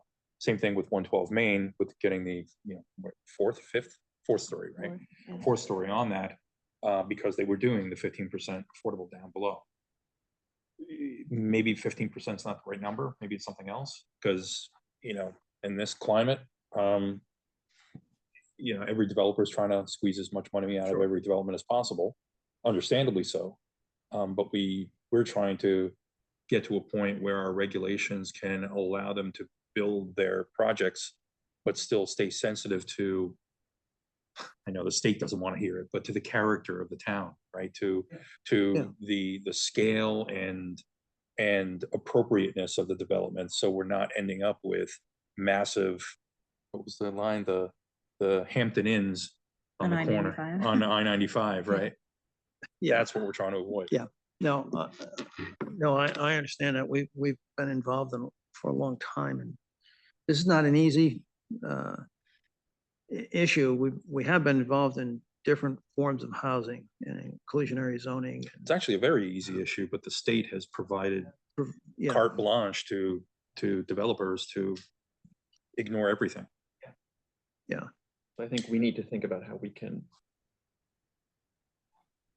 get away from that, right? How do we make it, right? Let's put our fingertips on it and not be an adversarial position. But I mean, I agree, and I think that we should, and I mean, it was always the intention when we wrote the inclusionary zoning section that that was the test case, and we'll see how it goes, and Right. we'll amend from there. Right. But I do think it's always going to be a multi-tiered strategy. I mean, there's only so much you can do with zoning. Sure. I think eventually, if we're talking about wanting to bring down the scale of these developments, there's gonna have to be money. Yeah. I understand I'm moving beyond the scope, but I'm just saying, we can't assume we're gonna solve this problem with zoning. We might make. But it's a tool that I think Yeah. 15% may not be the right number. Right. But we should start focusing on using zoning as a tool more than say, just buying large development sites, converting it all to affordable and saying, that's how we're gonna solve the problem. Because I don't think that's necessarily, again, how you want to spend taxpayer dollars, the debt you're taking on to do that, as opposed to you can put it on private development as well. I agree. So zoning is a tool, I think, that will, it's done right, and it, gives the benefits, in terms of bulk and use and density, that we can be the ones that we have that tool in our hand, and it's not simply either buy a big site, make it 100% affordable, or 833. That's not a workable solution, at least in my opinion. It helps, I think, to also have an economic perspective on it. 30% affordable, let's take 30%. Mhm. And let's take it at 60% of the area median income. I'm just picking. Almost every economist I've worked with, housing economist, says that doesn't work. Yeah. That just doesn't work. You're not going to get a product the developer can't build it But I unless think it would have to be huge. somebody is financing it, unless he's getting grants from the state. And we're finding that in New York. Which is New about to Jersey. go away. No, sorry, not from the state, from the feds. Well, from the feds, it's very hard now, yeah. So I think an economic look The also. focus groups are also important Yes. as well. I think that's a Yeah. question that needs to be put to the focus groups. To find Mhm. out Would the developers, entice you. to the developers to say, okay, how do I strike the balance? Who's gonna be at that developer's table? Raise your hand. Well, Look, we they- did have an example why I was talking, to both Suzanne and Emily tonight at dinner. And we spent years, I mean, it took 15 years in the city of Yonkers, which was called the United States v. Yonkers, the largest federal desegregation lawsuit I'm familiar with in the Northeast. And we had carte blanche as a firm, and myself particularly, from the judge to produce housing. But he gave us the discretion to try and do it in different ways. But we found that you've got to find that the economics of something and the financial pro forma that the developer has to deal with. He's getting bank financing. And if he can't cross-subsidize something like 30%, which he can't cross-subsidize from the market rate units, there's not enough of them. If you can't do that, you either have to get a density bonus, you have to get grants, you have to be able to deal with it in some way. And we explored a lot of those. And what they found there, and they're totally different than you. So I don't want to import much of this. But we had economists later that came in and met with the Yonkers City Council and said, look, if you go above, ironically, 15%, 12 to 15%, you're going to have to look at some other method, such as taxes, or pilots, or payments in lieu of taxes. Very, very, in that case, unpopular with the school district. And so you've got to look at other issues there, and they're largely economic. So I think, though, depending on what comes out also of this new state initiative between the regional planning agencies and towns and what the governor, and also it's got to get through the Connecticut General Assembly. So I think this is going to be a good part of the fall. So one of our towns was worried, oh boy, shouldn't we wait on our affordable housing plan until September 30th?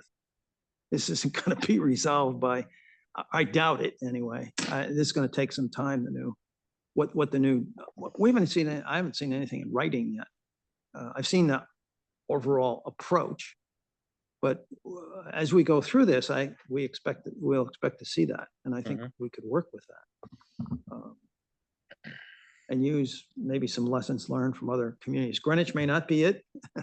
I happen to be familiar with Greenwich's approach, which was more you're right, a non-zoning one. You know, it was really trying to show that developer how he could make something work that might be acceptable to Greenwich and less outrage that he would have to, you know, just be tarred and feathered with. And I don't know, the Greenwich approach is one. It's not it may not be for you, as you know, Sarah said, you're using another approach now. But we can at least bring best practices to you and precedents from other communities. There's also recommendations from your POCD that focus specifically on diversifying the housing portfolio. So that's something we're looking at. You know, also looking at the inclusionary zoning, but there's also mention of an overlay district and then also refining some of the incentives. So in this next phase, I think one of the deliverables is also a matrix of the POCD recommendations compared to the existing zoning. So that's something we'll have to take a look at too. There's also some things, as soon as like an overlay district is mentioned, which is in your POCD, our experience has been also avoid an accusation that could be made, and this comes out of a case in Chicago, Gautreaux versus the City of Chicago Housing Authority, in which the judges said, and this has been upheld in the Supreme Court, you must avoid minority concentration. And I know that that sounds, to say that in New Canaan is like crazy. Avoid But- landlord. Avoid minority concentration. Oh. And that's, you don't have to worry about it here, I think, generally, but if you have an overlay zone and all you can do in that is affordable housing, I'm not sure that that's the best approach. And to tell you the truth, also an all affordable housing development tends to be over time stigmatized. And I'm not, you know, this is going to be your public policy calls, but it's better, I think, our experience has been, it's better to have mixed use developments. They have some market rate, they have affordable units in it. Those affordable units, what we usually write zoning, there's a zoning. We usually write zoning for those units where the affordable units have to be architecturally integrated, and then we define it so that those units are not different, essentially, from any of the market rate units. So that no development is identified by the public as, oh, they live over there. And that can happen, even in a very well-to-do community like yourself. I think that's what I was kind of, mixed income was the next step, right? If you do Yeah. mixed income developments where, and then you can even, you know, I've seen it in New York where you write it in that the unit distribution is the same, the unit location, you have to, the affordability has to be on, you know, the share of floors. That's We've got all of that text that we actually wrote first in Yonkers, and you're right, New York City now has that, and you can't have a poor door, as New York City learned. That was true. crazy, but we're very familiar with the New York City. So I don't want to stifle the housing conversation, Yeah. but are there other big Let's ticket cover it. items that, you know, commissioners want to address that you haven't put in writing to me already or haven't been included in the documents I shared with you that I have already shared with BFJ? I just want to highlight, you know, any particular zoning map revisions that you might be thinking of or looking at or recommending. We want to be really careful about that. That's a big trigger point in town. And as you can imagine, you know, people will move into a certain zone adjacent to another zone, and they're going to be incredibly sensitive if there's a rezoning adjacent to them that might affect their property values and the fabric of their particular neighborhood. So we've had rezoning endeavors here in town when we did our zone over on Vitti Street. Was that like 10 years ago, something like that? About 10 years ago. But other than that, there really have not been major changes in town. And quite a while, since probably 1998, or maybe even before that. Probably 2005.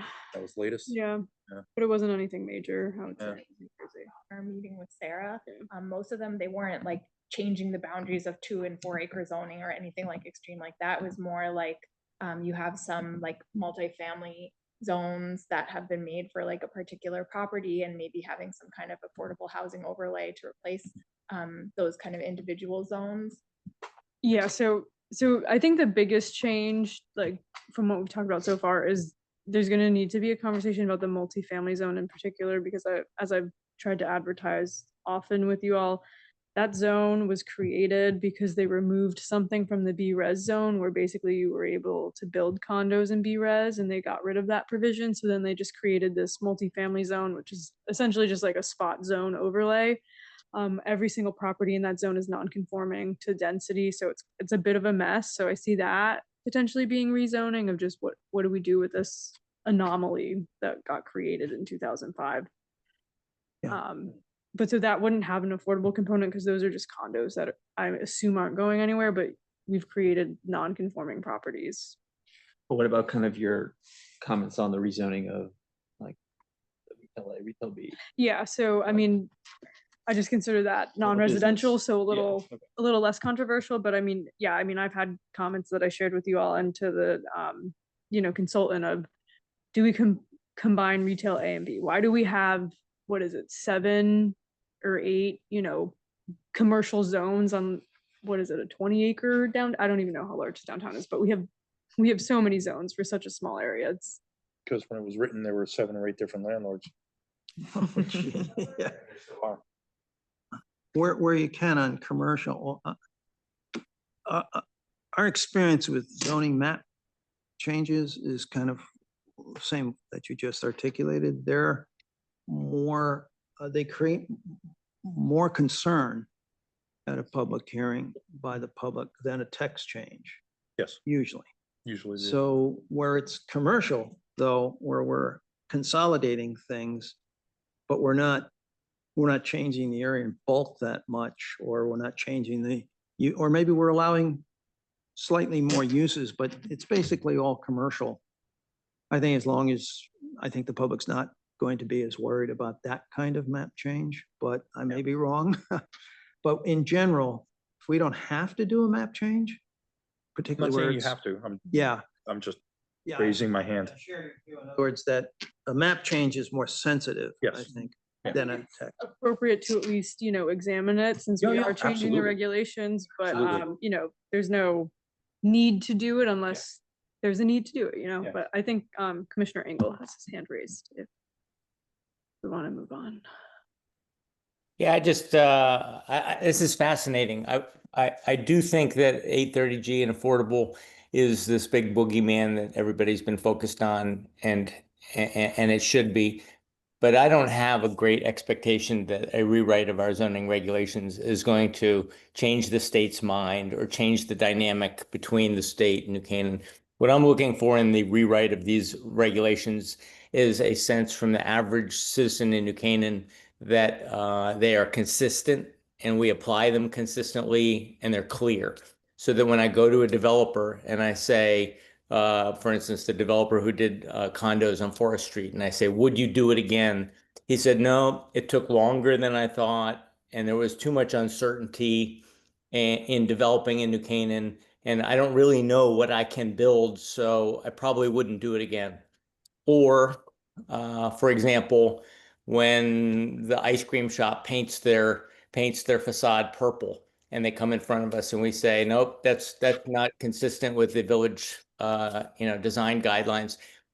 For me, I just want to make sure at the end of the day that we write a set of guidelines that we as a commission fully embrace, that we apply them consistently, and that they're just clear so that developers or ice cream shops know what they can and can't do, and they think and they perceive that we apply those rules fairly and consistently. And I'll just use one more example, but we have attorneys who come in front of us, the mundane, ordinary meetings, they come in front of us and they say, but every house in the district is non-conforming. So I know that what I'm asking for is not allowed within the rules, but the rules are outdated, and it would be unfair of you as a commission to apply them strictly. I want a set of rules that we're going to apply either strictly or not strictly, but consistently. And that's what I'm hoping out of this process. I think Mr. Engel is spot on with that. I mean, to use another example, I had to recuse myself from this one, but the Richmond Hill property application, which we had before us, is in the apartment zone. And the developer was they bought 2 pieces of property, looking to do townhouses on each one of them. But because of the way the regulations for the apartment zone are written, they had to come before us for a special permit for additional coverage. For text change. Sorry, for a Yeah, text for change, for additional coverage, for height, all of which is in the apartment zone. And you would think in the apartment zone, and there are other properties in that zone that have similar heights, similar larger coverage numbers. And you would think as a town, we want specifically for those, the apartment zone and the in the retail zone or mixed use zone, do denser development in those areas in order to consolidate it around the center of town. But the way our regs are currently written made it harder for them to be able to build what they wanted with the current regulations, even though it wasn't a huge departure, but it was enough that they needed a text change and a special permit to make it happen.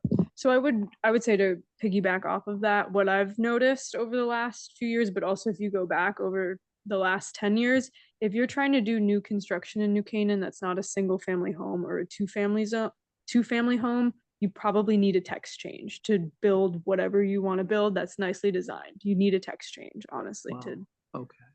That's something we want to, and that's going to the point of, I'll just say it, appealing to developers, right?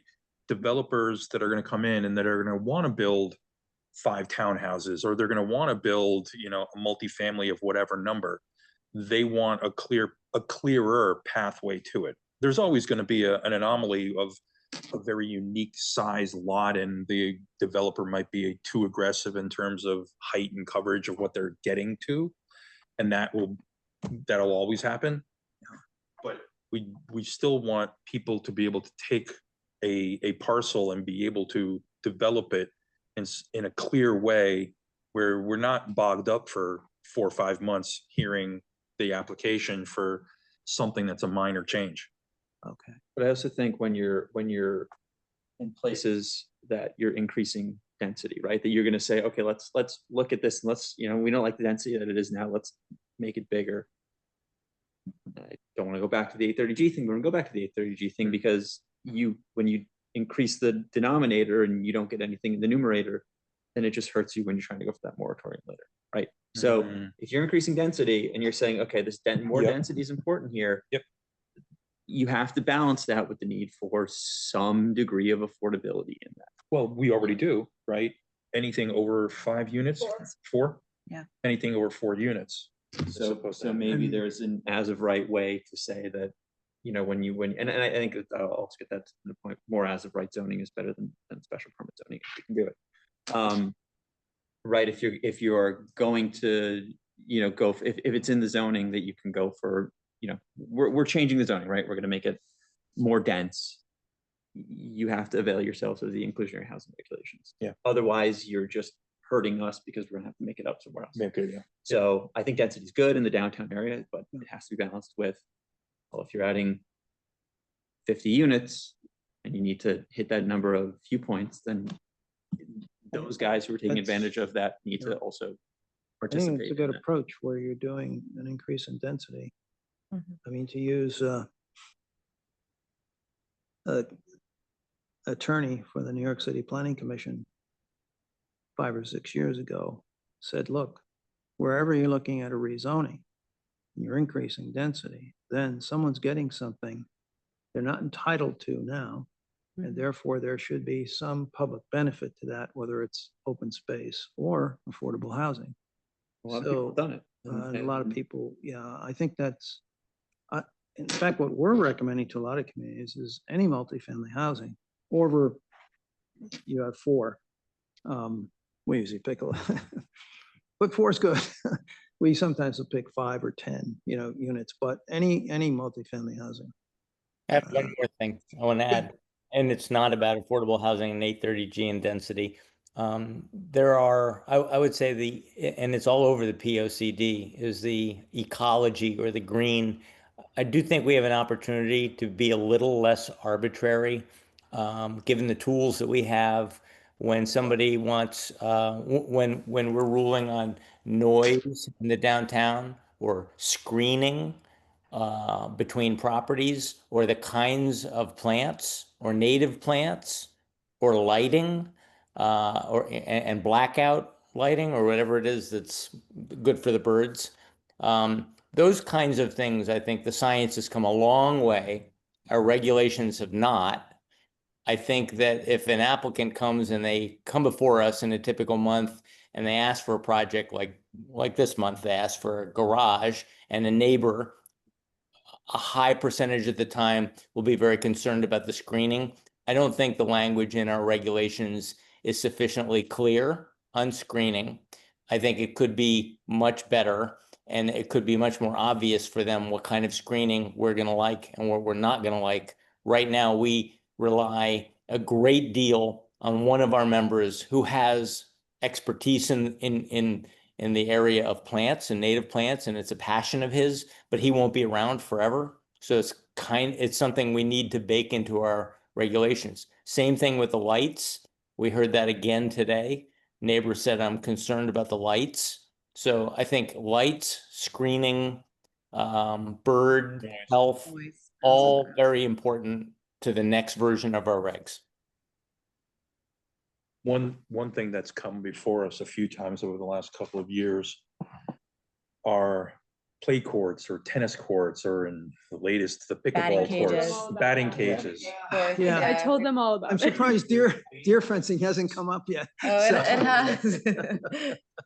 No, I'm just kidding. Oh. There's plenty of examples in town where people, there's tennis courts galore. Back, 20 years ago, people were building paddle courts in their backyards, full cages and lighting and everything, right? Now the trend is pickleball courts. And it's the noise associated with these uses that is obviously creating very antagonistic situations with neighbors and having to come before us for leniency or special permits or, forgiveness on putting a court not exactly where they were supposed to be, et cetera. I mean, there's been multiple applications, but the noise issue, and I don't know how to do it, how we can control it. I don't want to say ban it, but mitigate and control it in some way. Because, a consistent decibel reading at the property line is easy, right? There's regulations in there for generator noise, no greater than 40 decibels at a property line, whatever the condition is. That's easy to measure. But when it gets to impact noise, for example, pickleball, that becomes a very difficult thing to monitor and meter and determine how offensive it is or isn't. I mean, that's where you may just consider setbacks instead of it maybe being accessory structure setbacks. Maybe you get stricter and it's no, you have to be 60 feet from a property line, and then Maybe. you eliminate a lot of lots from being able to have those things, because is it really necessary on your property, Probably the answer is no, it's never really necessary, but. The other, and that's an approach and an approach we took in. And how to, so the argument that came before us on a recent application was the attorney arguing for the applicant who was doing a play court that could have been tennis, could have been pickleball, could have been anything, right? Their argument was, well, it's no different than putting a basketball hoop in my driveway and calling that a play court. And there's no setback requirement on a driveway apron where you're going to put that basketball hoop. How do we steer through that? It's a valid argument. I think that looks to the definitions, right? I think we were looking at the definitions, and we have to really hammer down and make these right, you're gonna have ambiguity in text wherever you go, but I think one of the major goals of what they're doing is to say, all right, let's find places where there is ambiguity, and let's tighten. Yeah. Right? Yeah. And so I think that from a definitional perspective and just from a language perspective, I think is one of the And it goes back very to, high important. No, I was just saying, it goes back to Commissioner Engel's point before of, we want clear regulations that are easier to enforce, so there's less question of what can I do with my property, what can I not do with my property, you know, things are not clear right now, we want things to be clearer. That's a drafting exercise. I think it's just better drafted text. Well, one thing is setbacks. The other, we've done in another community in Southampton, New York, out in the Hamptons, you're getting all of these, arguments over, tennis courts. It's gotten to the extent that we've put in Southampton Village, an open space. We define the open space as a defined term. And the larger that site got, the larger your open space requirement got or gets now, it passed. And that is another, that achieves the same, a similar thing that sometimes the setback will, but it's another way to control a little bit. Is that essentially like an impervious coverage It's requirement? very, Like- it's Yeah, very like green similar. It's space the requirement. opposite, Yeah, right? okay. It's very similar impervious coverage, but what we found in, I hate to use, we spent 4 months anyway in Scarsdale going over impervious coverage, and finally, actually, Scarsdale engineers, every time I came up with a new definition and, we're gonna, all driveways, finally we excluded all driveways because their finding was whatever you did, including pervious asphalt, was actually not pervious to their view. So we finally did the opposite and required a pure open space. And we defined that open space very, very carefully. Mhm. So there was really vegetation open to the sky. I mean, it did not, and we just said what it didn't include any driveways, didn't include. So by the time you got through with it, if you did try to put in maybe more than one, you have 4 acre zoning. So We do, your Scarsdale doesn't have 4. If I recall correctly, Scarsdale's basically 2 acre. And so they weren't going to be able to put in a football field. They're not going to be able to put in. Their concern was, were we effectively outlawing tennis courts in a 2 acre zone? So we didn't outlaw them, but they had to meet certain open space requirements. So the setbacks area, as long as it was green, natural vegetation could be included in that open space. But what Sarah was suggesting also, certain types of ball fields or that type, we could do additional setbacks on. They'd all be text, I would see these as text changes, that you don't have to do any map changes. Oh, no. Yeah. Not map Yeah. changes. Yeah, the open space minimum is something we'll talk about with the town engineer too, because I know you mentioned that they have Yeah. thoughts on definitions and of impervious surfaces and those sorts of things. Yeah, and if there's consistency here or kind of agreement on what is an impervious surface, we couldn't quite achieve that in Scarsdale. Every time I come up with something, they were saying, look, that's not truly, the interlaced concrete, you have grass growing in those. That wasn't good enough. They said it was, they said that after a while, it's not maintained and the gravel gets to be impervious. By the way, so we gave up and we went to an open space ratio. I'm not saying that should be here. Your engineers maybe, have a good definition of impervious that they're comfortable with. We'll meet with them. We haven't had an issue that I'm aware Good. of where there's been That's good. ambiguity, so. I think also That's good. consistency. I know some other areas in the code, Sarah mentioned like wetlands, the definitions need to be consistent with other areas of town code. For instance, the definition of wetland should be consistent. Water courses should be consistent between different departments and stuff too. So I think that's an important thing to come out of the stakeholder interviews, is making sure if impervious definition is just defined in the zoning code, in stormwater regulations, it's defined the same way, so there's less confusion. I mean, I have a couple other just not affordable housing things that I have been, and I sent it to Sarah, but I'll just go over them quickly.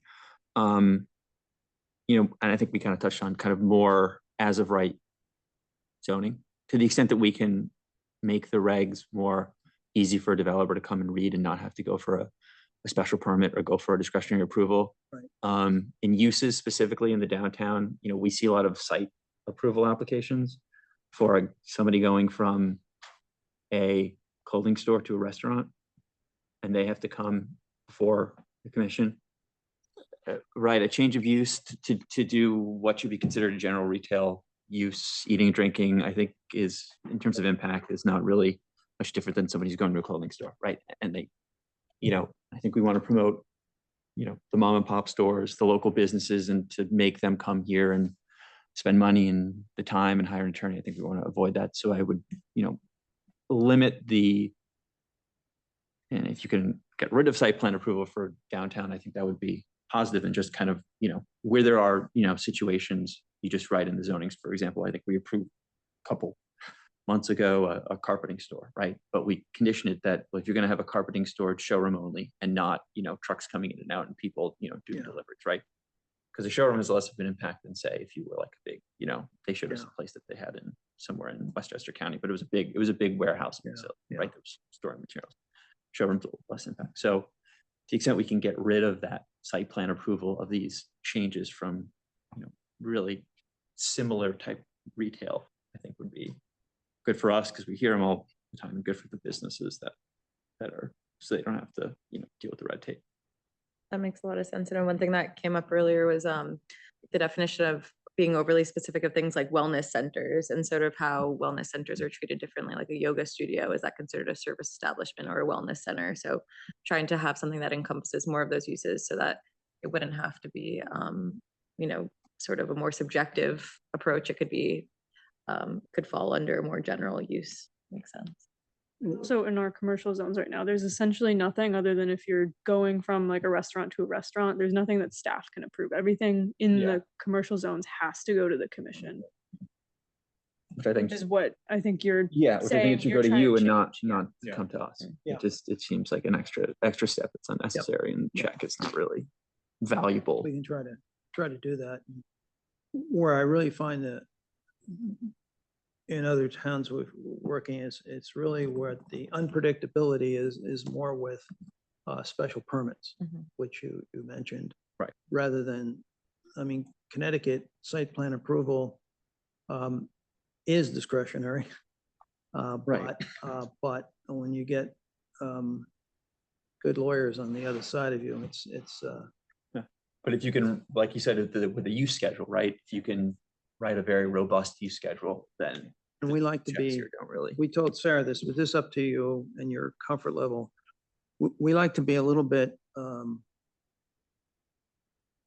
not try to define every single possible use, but for instance, retail use, but use a category that has a definition that is fairly broad. Right. And then personal services is another category, office is another category, without trying to say the following 32 uses, which are all retail uses, are allowed. You know, we can define retail broad enough. Well, which I think makes sense, but to the extent that, say, right, you know, and in most cases, I think that makes sense. But then when, you know, a carpeting store, a flooring store came, right? I was concerned, well, okay, so you're gonna have a carpeting store. Are you gonna be storing, you know, materials, and are guys coming with trucks, and how's that gonna impact traffic, right? So maybe you can have a showroom, right, without storage of materials except for samples. So you allow the use, and maybe because, you know, general retail, right, those are some of the impacts that could get caught. So I think That could simply be retail with no more than X percentage of space dedicated to storage or something. right, you but know, I think that needs to be Yeah. specifically written in there. Agreed. And then you don't need to go to site plan. You can just go to Sarah and they show you the site, and they show you the site plan. It's like, oh, you don't have that. Fine, you comply, go. Okay. That was one, I think, because we see a lot of those, and it's just kind of almost rubber stamp, most of them. In terms of special permits, and the criteria. And I know a lot of these special permits, especially with text amendments that come in to create a special permit and then apply to the special permit. What we have now is kind of like a one size fits all criteria. But in a lot of cases, they're applying for things that this one size fits all criteria, like it doesn't make sense in terms of what the findings are. So I would hope that you guys could look at kind of what we have in terms of special permits. And do you need a set of findings for each one? Are there some that are better suited to use kind of a set criteria, a universal criteria, or should we tailor each special permit, to different criterias based on kind of what they're, what we're trying to protect against?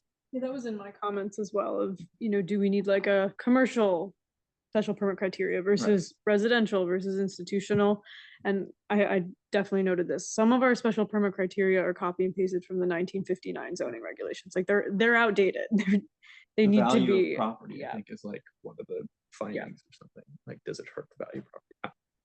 Look, I think that should be, look at our criteria, make sure it's like up to date, but I don't think a one size fits all is necessarily correct in a lot of this stuff that we see. And then it's, well, does it meet the criteria? They're trying to. Or maybe the square one peg size into a fits all round hole. works once we actually change the regulations. Right. But we don't know until. And maybe the criteria changes, right? Maybe Yeah. I'm hoping the criteria changes, so, yeah. Take a look. It would also be helpful to even steer around some of the special permit applications, whether or not they apply to us or do they go to ZBA? Right. It's where they go now. I presume most of them go to They you? all go to P and Z. They all go to you. Or is it just, do they just not even need special permits? Like maybe retaining walls over 6 feet in height shouldn't be allowed. If you need a 7-foot retaining wall, go get a variance. Maybe it should be Or- something like that. Right, variance you is a know? high standard, right? Like, why can you not, and that was another point I was gonna bring up, because I've seen it done in other jurisdictions in New York, where you bifurcate special permits, right? So the retaining wall is a great example. Right, it's 4 feet, anything more is a special permit. Correct, right? Correct. So what if you're going for a 7-foot? That seems pretty minor, can that go to ZBA? But anything over, maybe up to 10 feet, maybe up to 15 feet, something more substantial where the impact can be greater, it comes to us. So you bifurcate, you change the workload, because ZBA seems to get what, like 10 applications a year? Yeah. And we get 50, 70, something like that. It's honestly less than I thought. I had to put that together. I don't remember now off the top of my head, but it was less than. Are there, do almost all of the special permits now go to P and Z? 100% of 100%. them. 100% of them. All uses? Correct. No special permits go to ZBA whatsoever. Okay. I would think balancing out the workload would be something Mhm. to look at. Well, I've heard a good attorney, good land use attorney. He argued at a planning conference that he thinks that the special permits, most of them should go to P and Z. They're mostly revolve around design issues. But certain special permits that are for sort of what he described as more nuisance uses, now there's a few of those, should go to the ZBA. Because the ZBA usually has criteria, and I admit those are somewhat general criteria, but they should go to the ZBA. So they make it, there's one way to divide it. I wouldn't say this in Connecticut, but his third one was, and he uses an example, something that was a very significant change. It amounted to a change. It was a special permit that is tantamount to a change in your zoning code. For instance, a big institutional use. He argued that either it should go to the legislative body or it should go to the ZBA.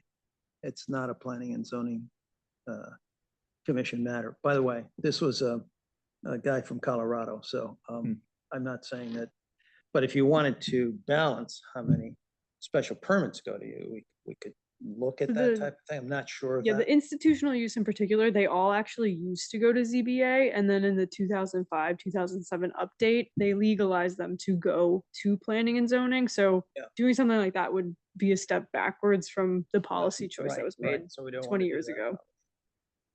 I mean, I wasn't recommending that. I was Yeah. recommending, I think an institutional is a kind of a site planning exercise. Yeah. As opposed to say, retain, 2 feet of retaining wall is not really a site planning exercise. Right. Right, it's to your point, the nuisance, I like that approach, and that, you know, smaller things can go to ZBA, and so we can kind of balance the workload, because the body to hear certain applications, and we're hearing 10 applications here, we're hearing 50, something like that. It's less than that. It's less than It's that, it- really? You'd be surprised. It just take a long time. Yeah. I think we heard 20 special permits last year. I put together a spreadsheet for them. Yeah, we can take a in front of look. me, but it was way. I- less than I thought it was. Yeah. Wow, okay, 2 hours for special permit. yeah. They have the spreadsheet. I think another broad category that you raised is can we reduce the number of special permits in favor of site plan?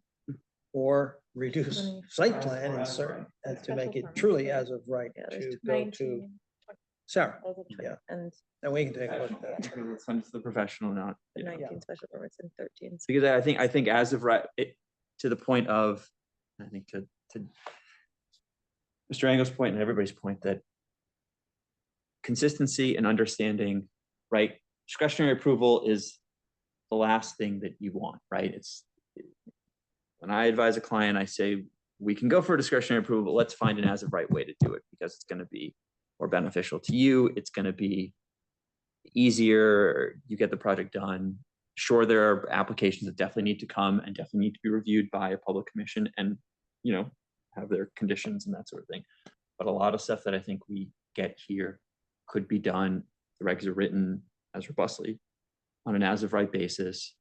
And the applicant who's hiring, you know, how many different numbers of consultants and spending all this money to go through the process knows what they're getting into before they start. And that's probably, from a private development standpoint, the biggest question that you get asked is, well, how much is this going to cost me? And what's the likelihood of my success? And if you said, well, it's a special permit, and, you know, I can't tell you what the likely could say. Yes, they could say no. It gives me no comfort to pursue that process and spend all this money that in the end they could just say no, you know, kick rocks. So to the extent that you can do more as of right, and there's things in there, and I'm sure Sarah knows a bunch, that gives more certainty to the property owner. Let's try to do that. And I mean, I know for a fact there are developers in town that have walked away from projects because the path they thought they needed to go was through ZBA rather than through us on P and Z. And they felt that there was a higher likelihood that they would be denied the project if it had to go to ZBA than go through us. Yep. So, you know, just a clearer delineation of who's going to be responsible for what when it comes to these applications. Okay, Yeah, I think if special permits, I completely hear your point, Commissioner Knowles, but I think if we go that route, there's gonna have to be a lot of conversations about like what special permits get pushed to ZBA versus not, and if it makes sense. Yeah, I think it should be looked at, right? Yeah. I think a threshold thing for me is, before we get to that, where do you really need a special permit?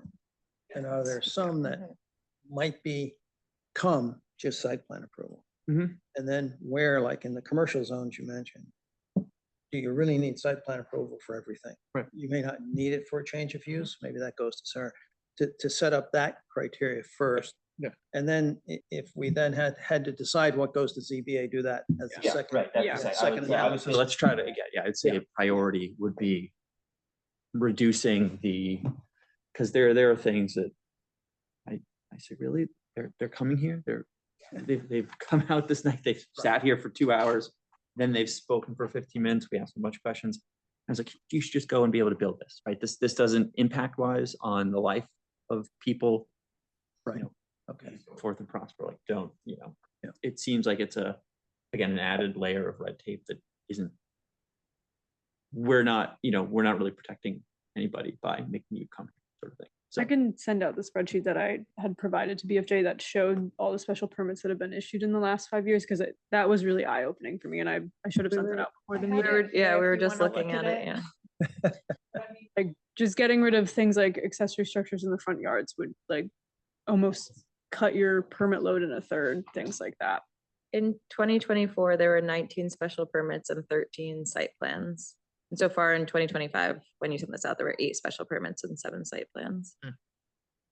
It was a lot less than, because Commissioner Knowles, like you, I thought it had to be Mhm. at least 50 or something. It It not. feels like it. feels like it. Right. Numbers. It's only August, so.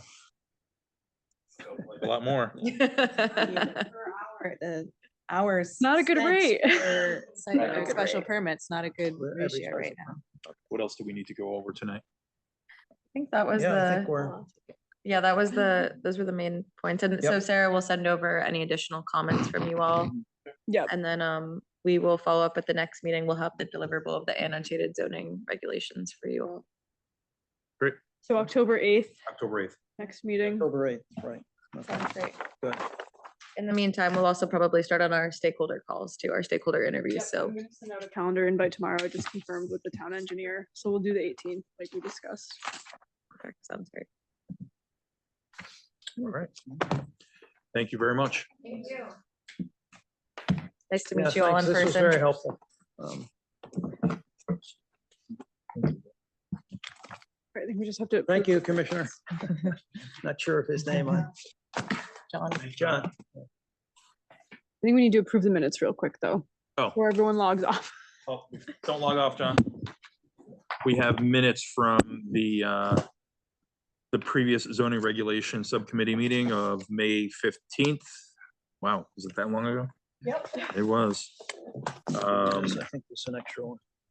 Do I have a show of hands for approval of minutes? Meeting adjourned.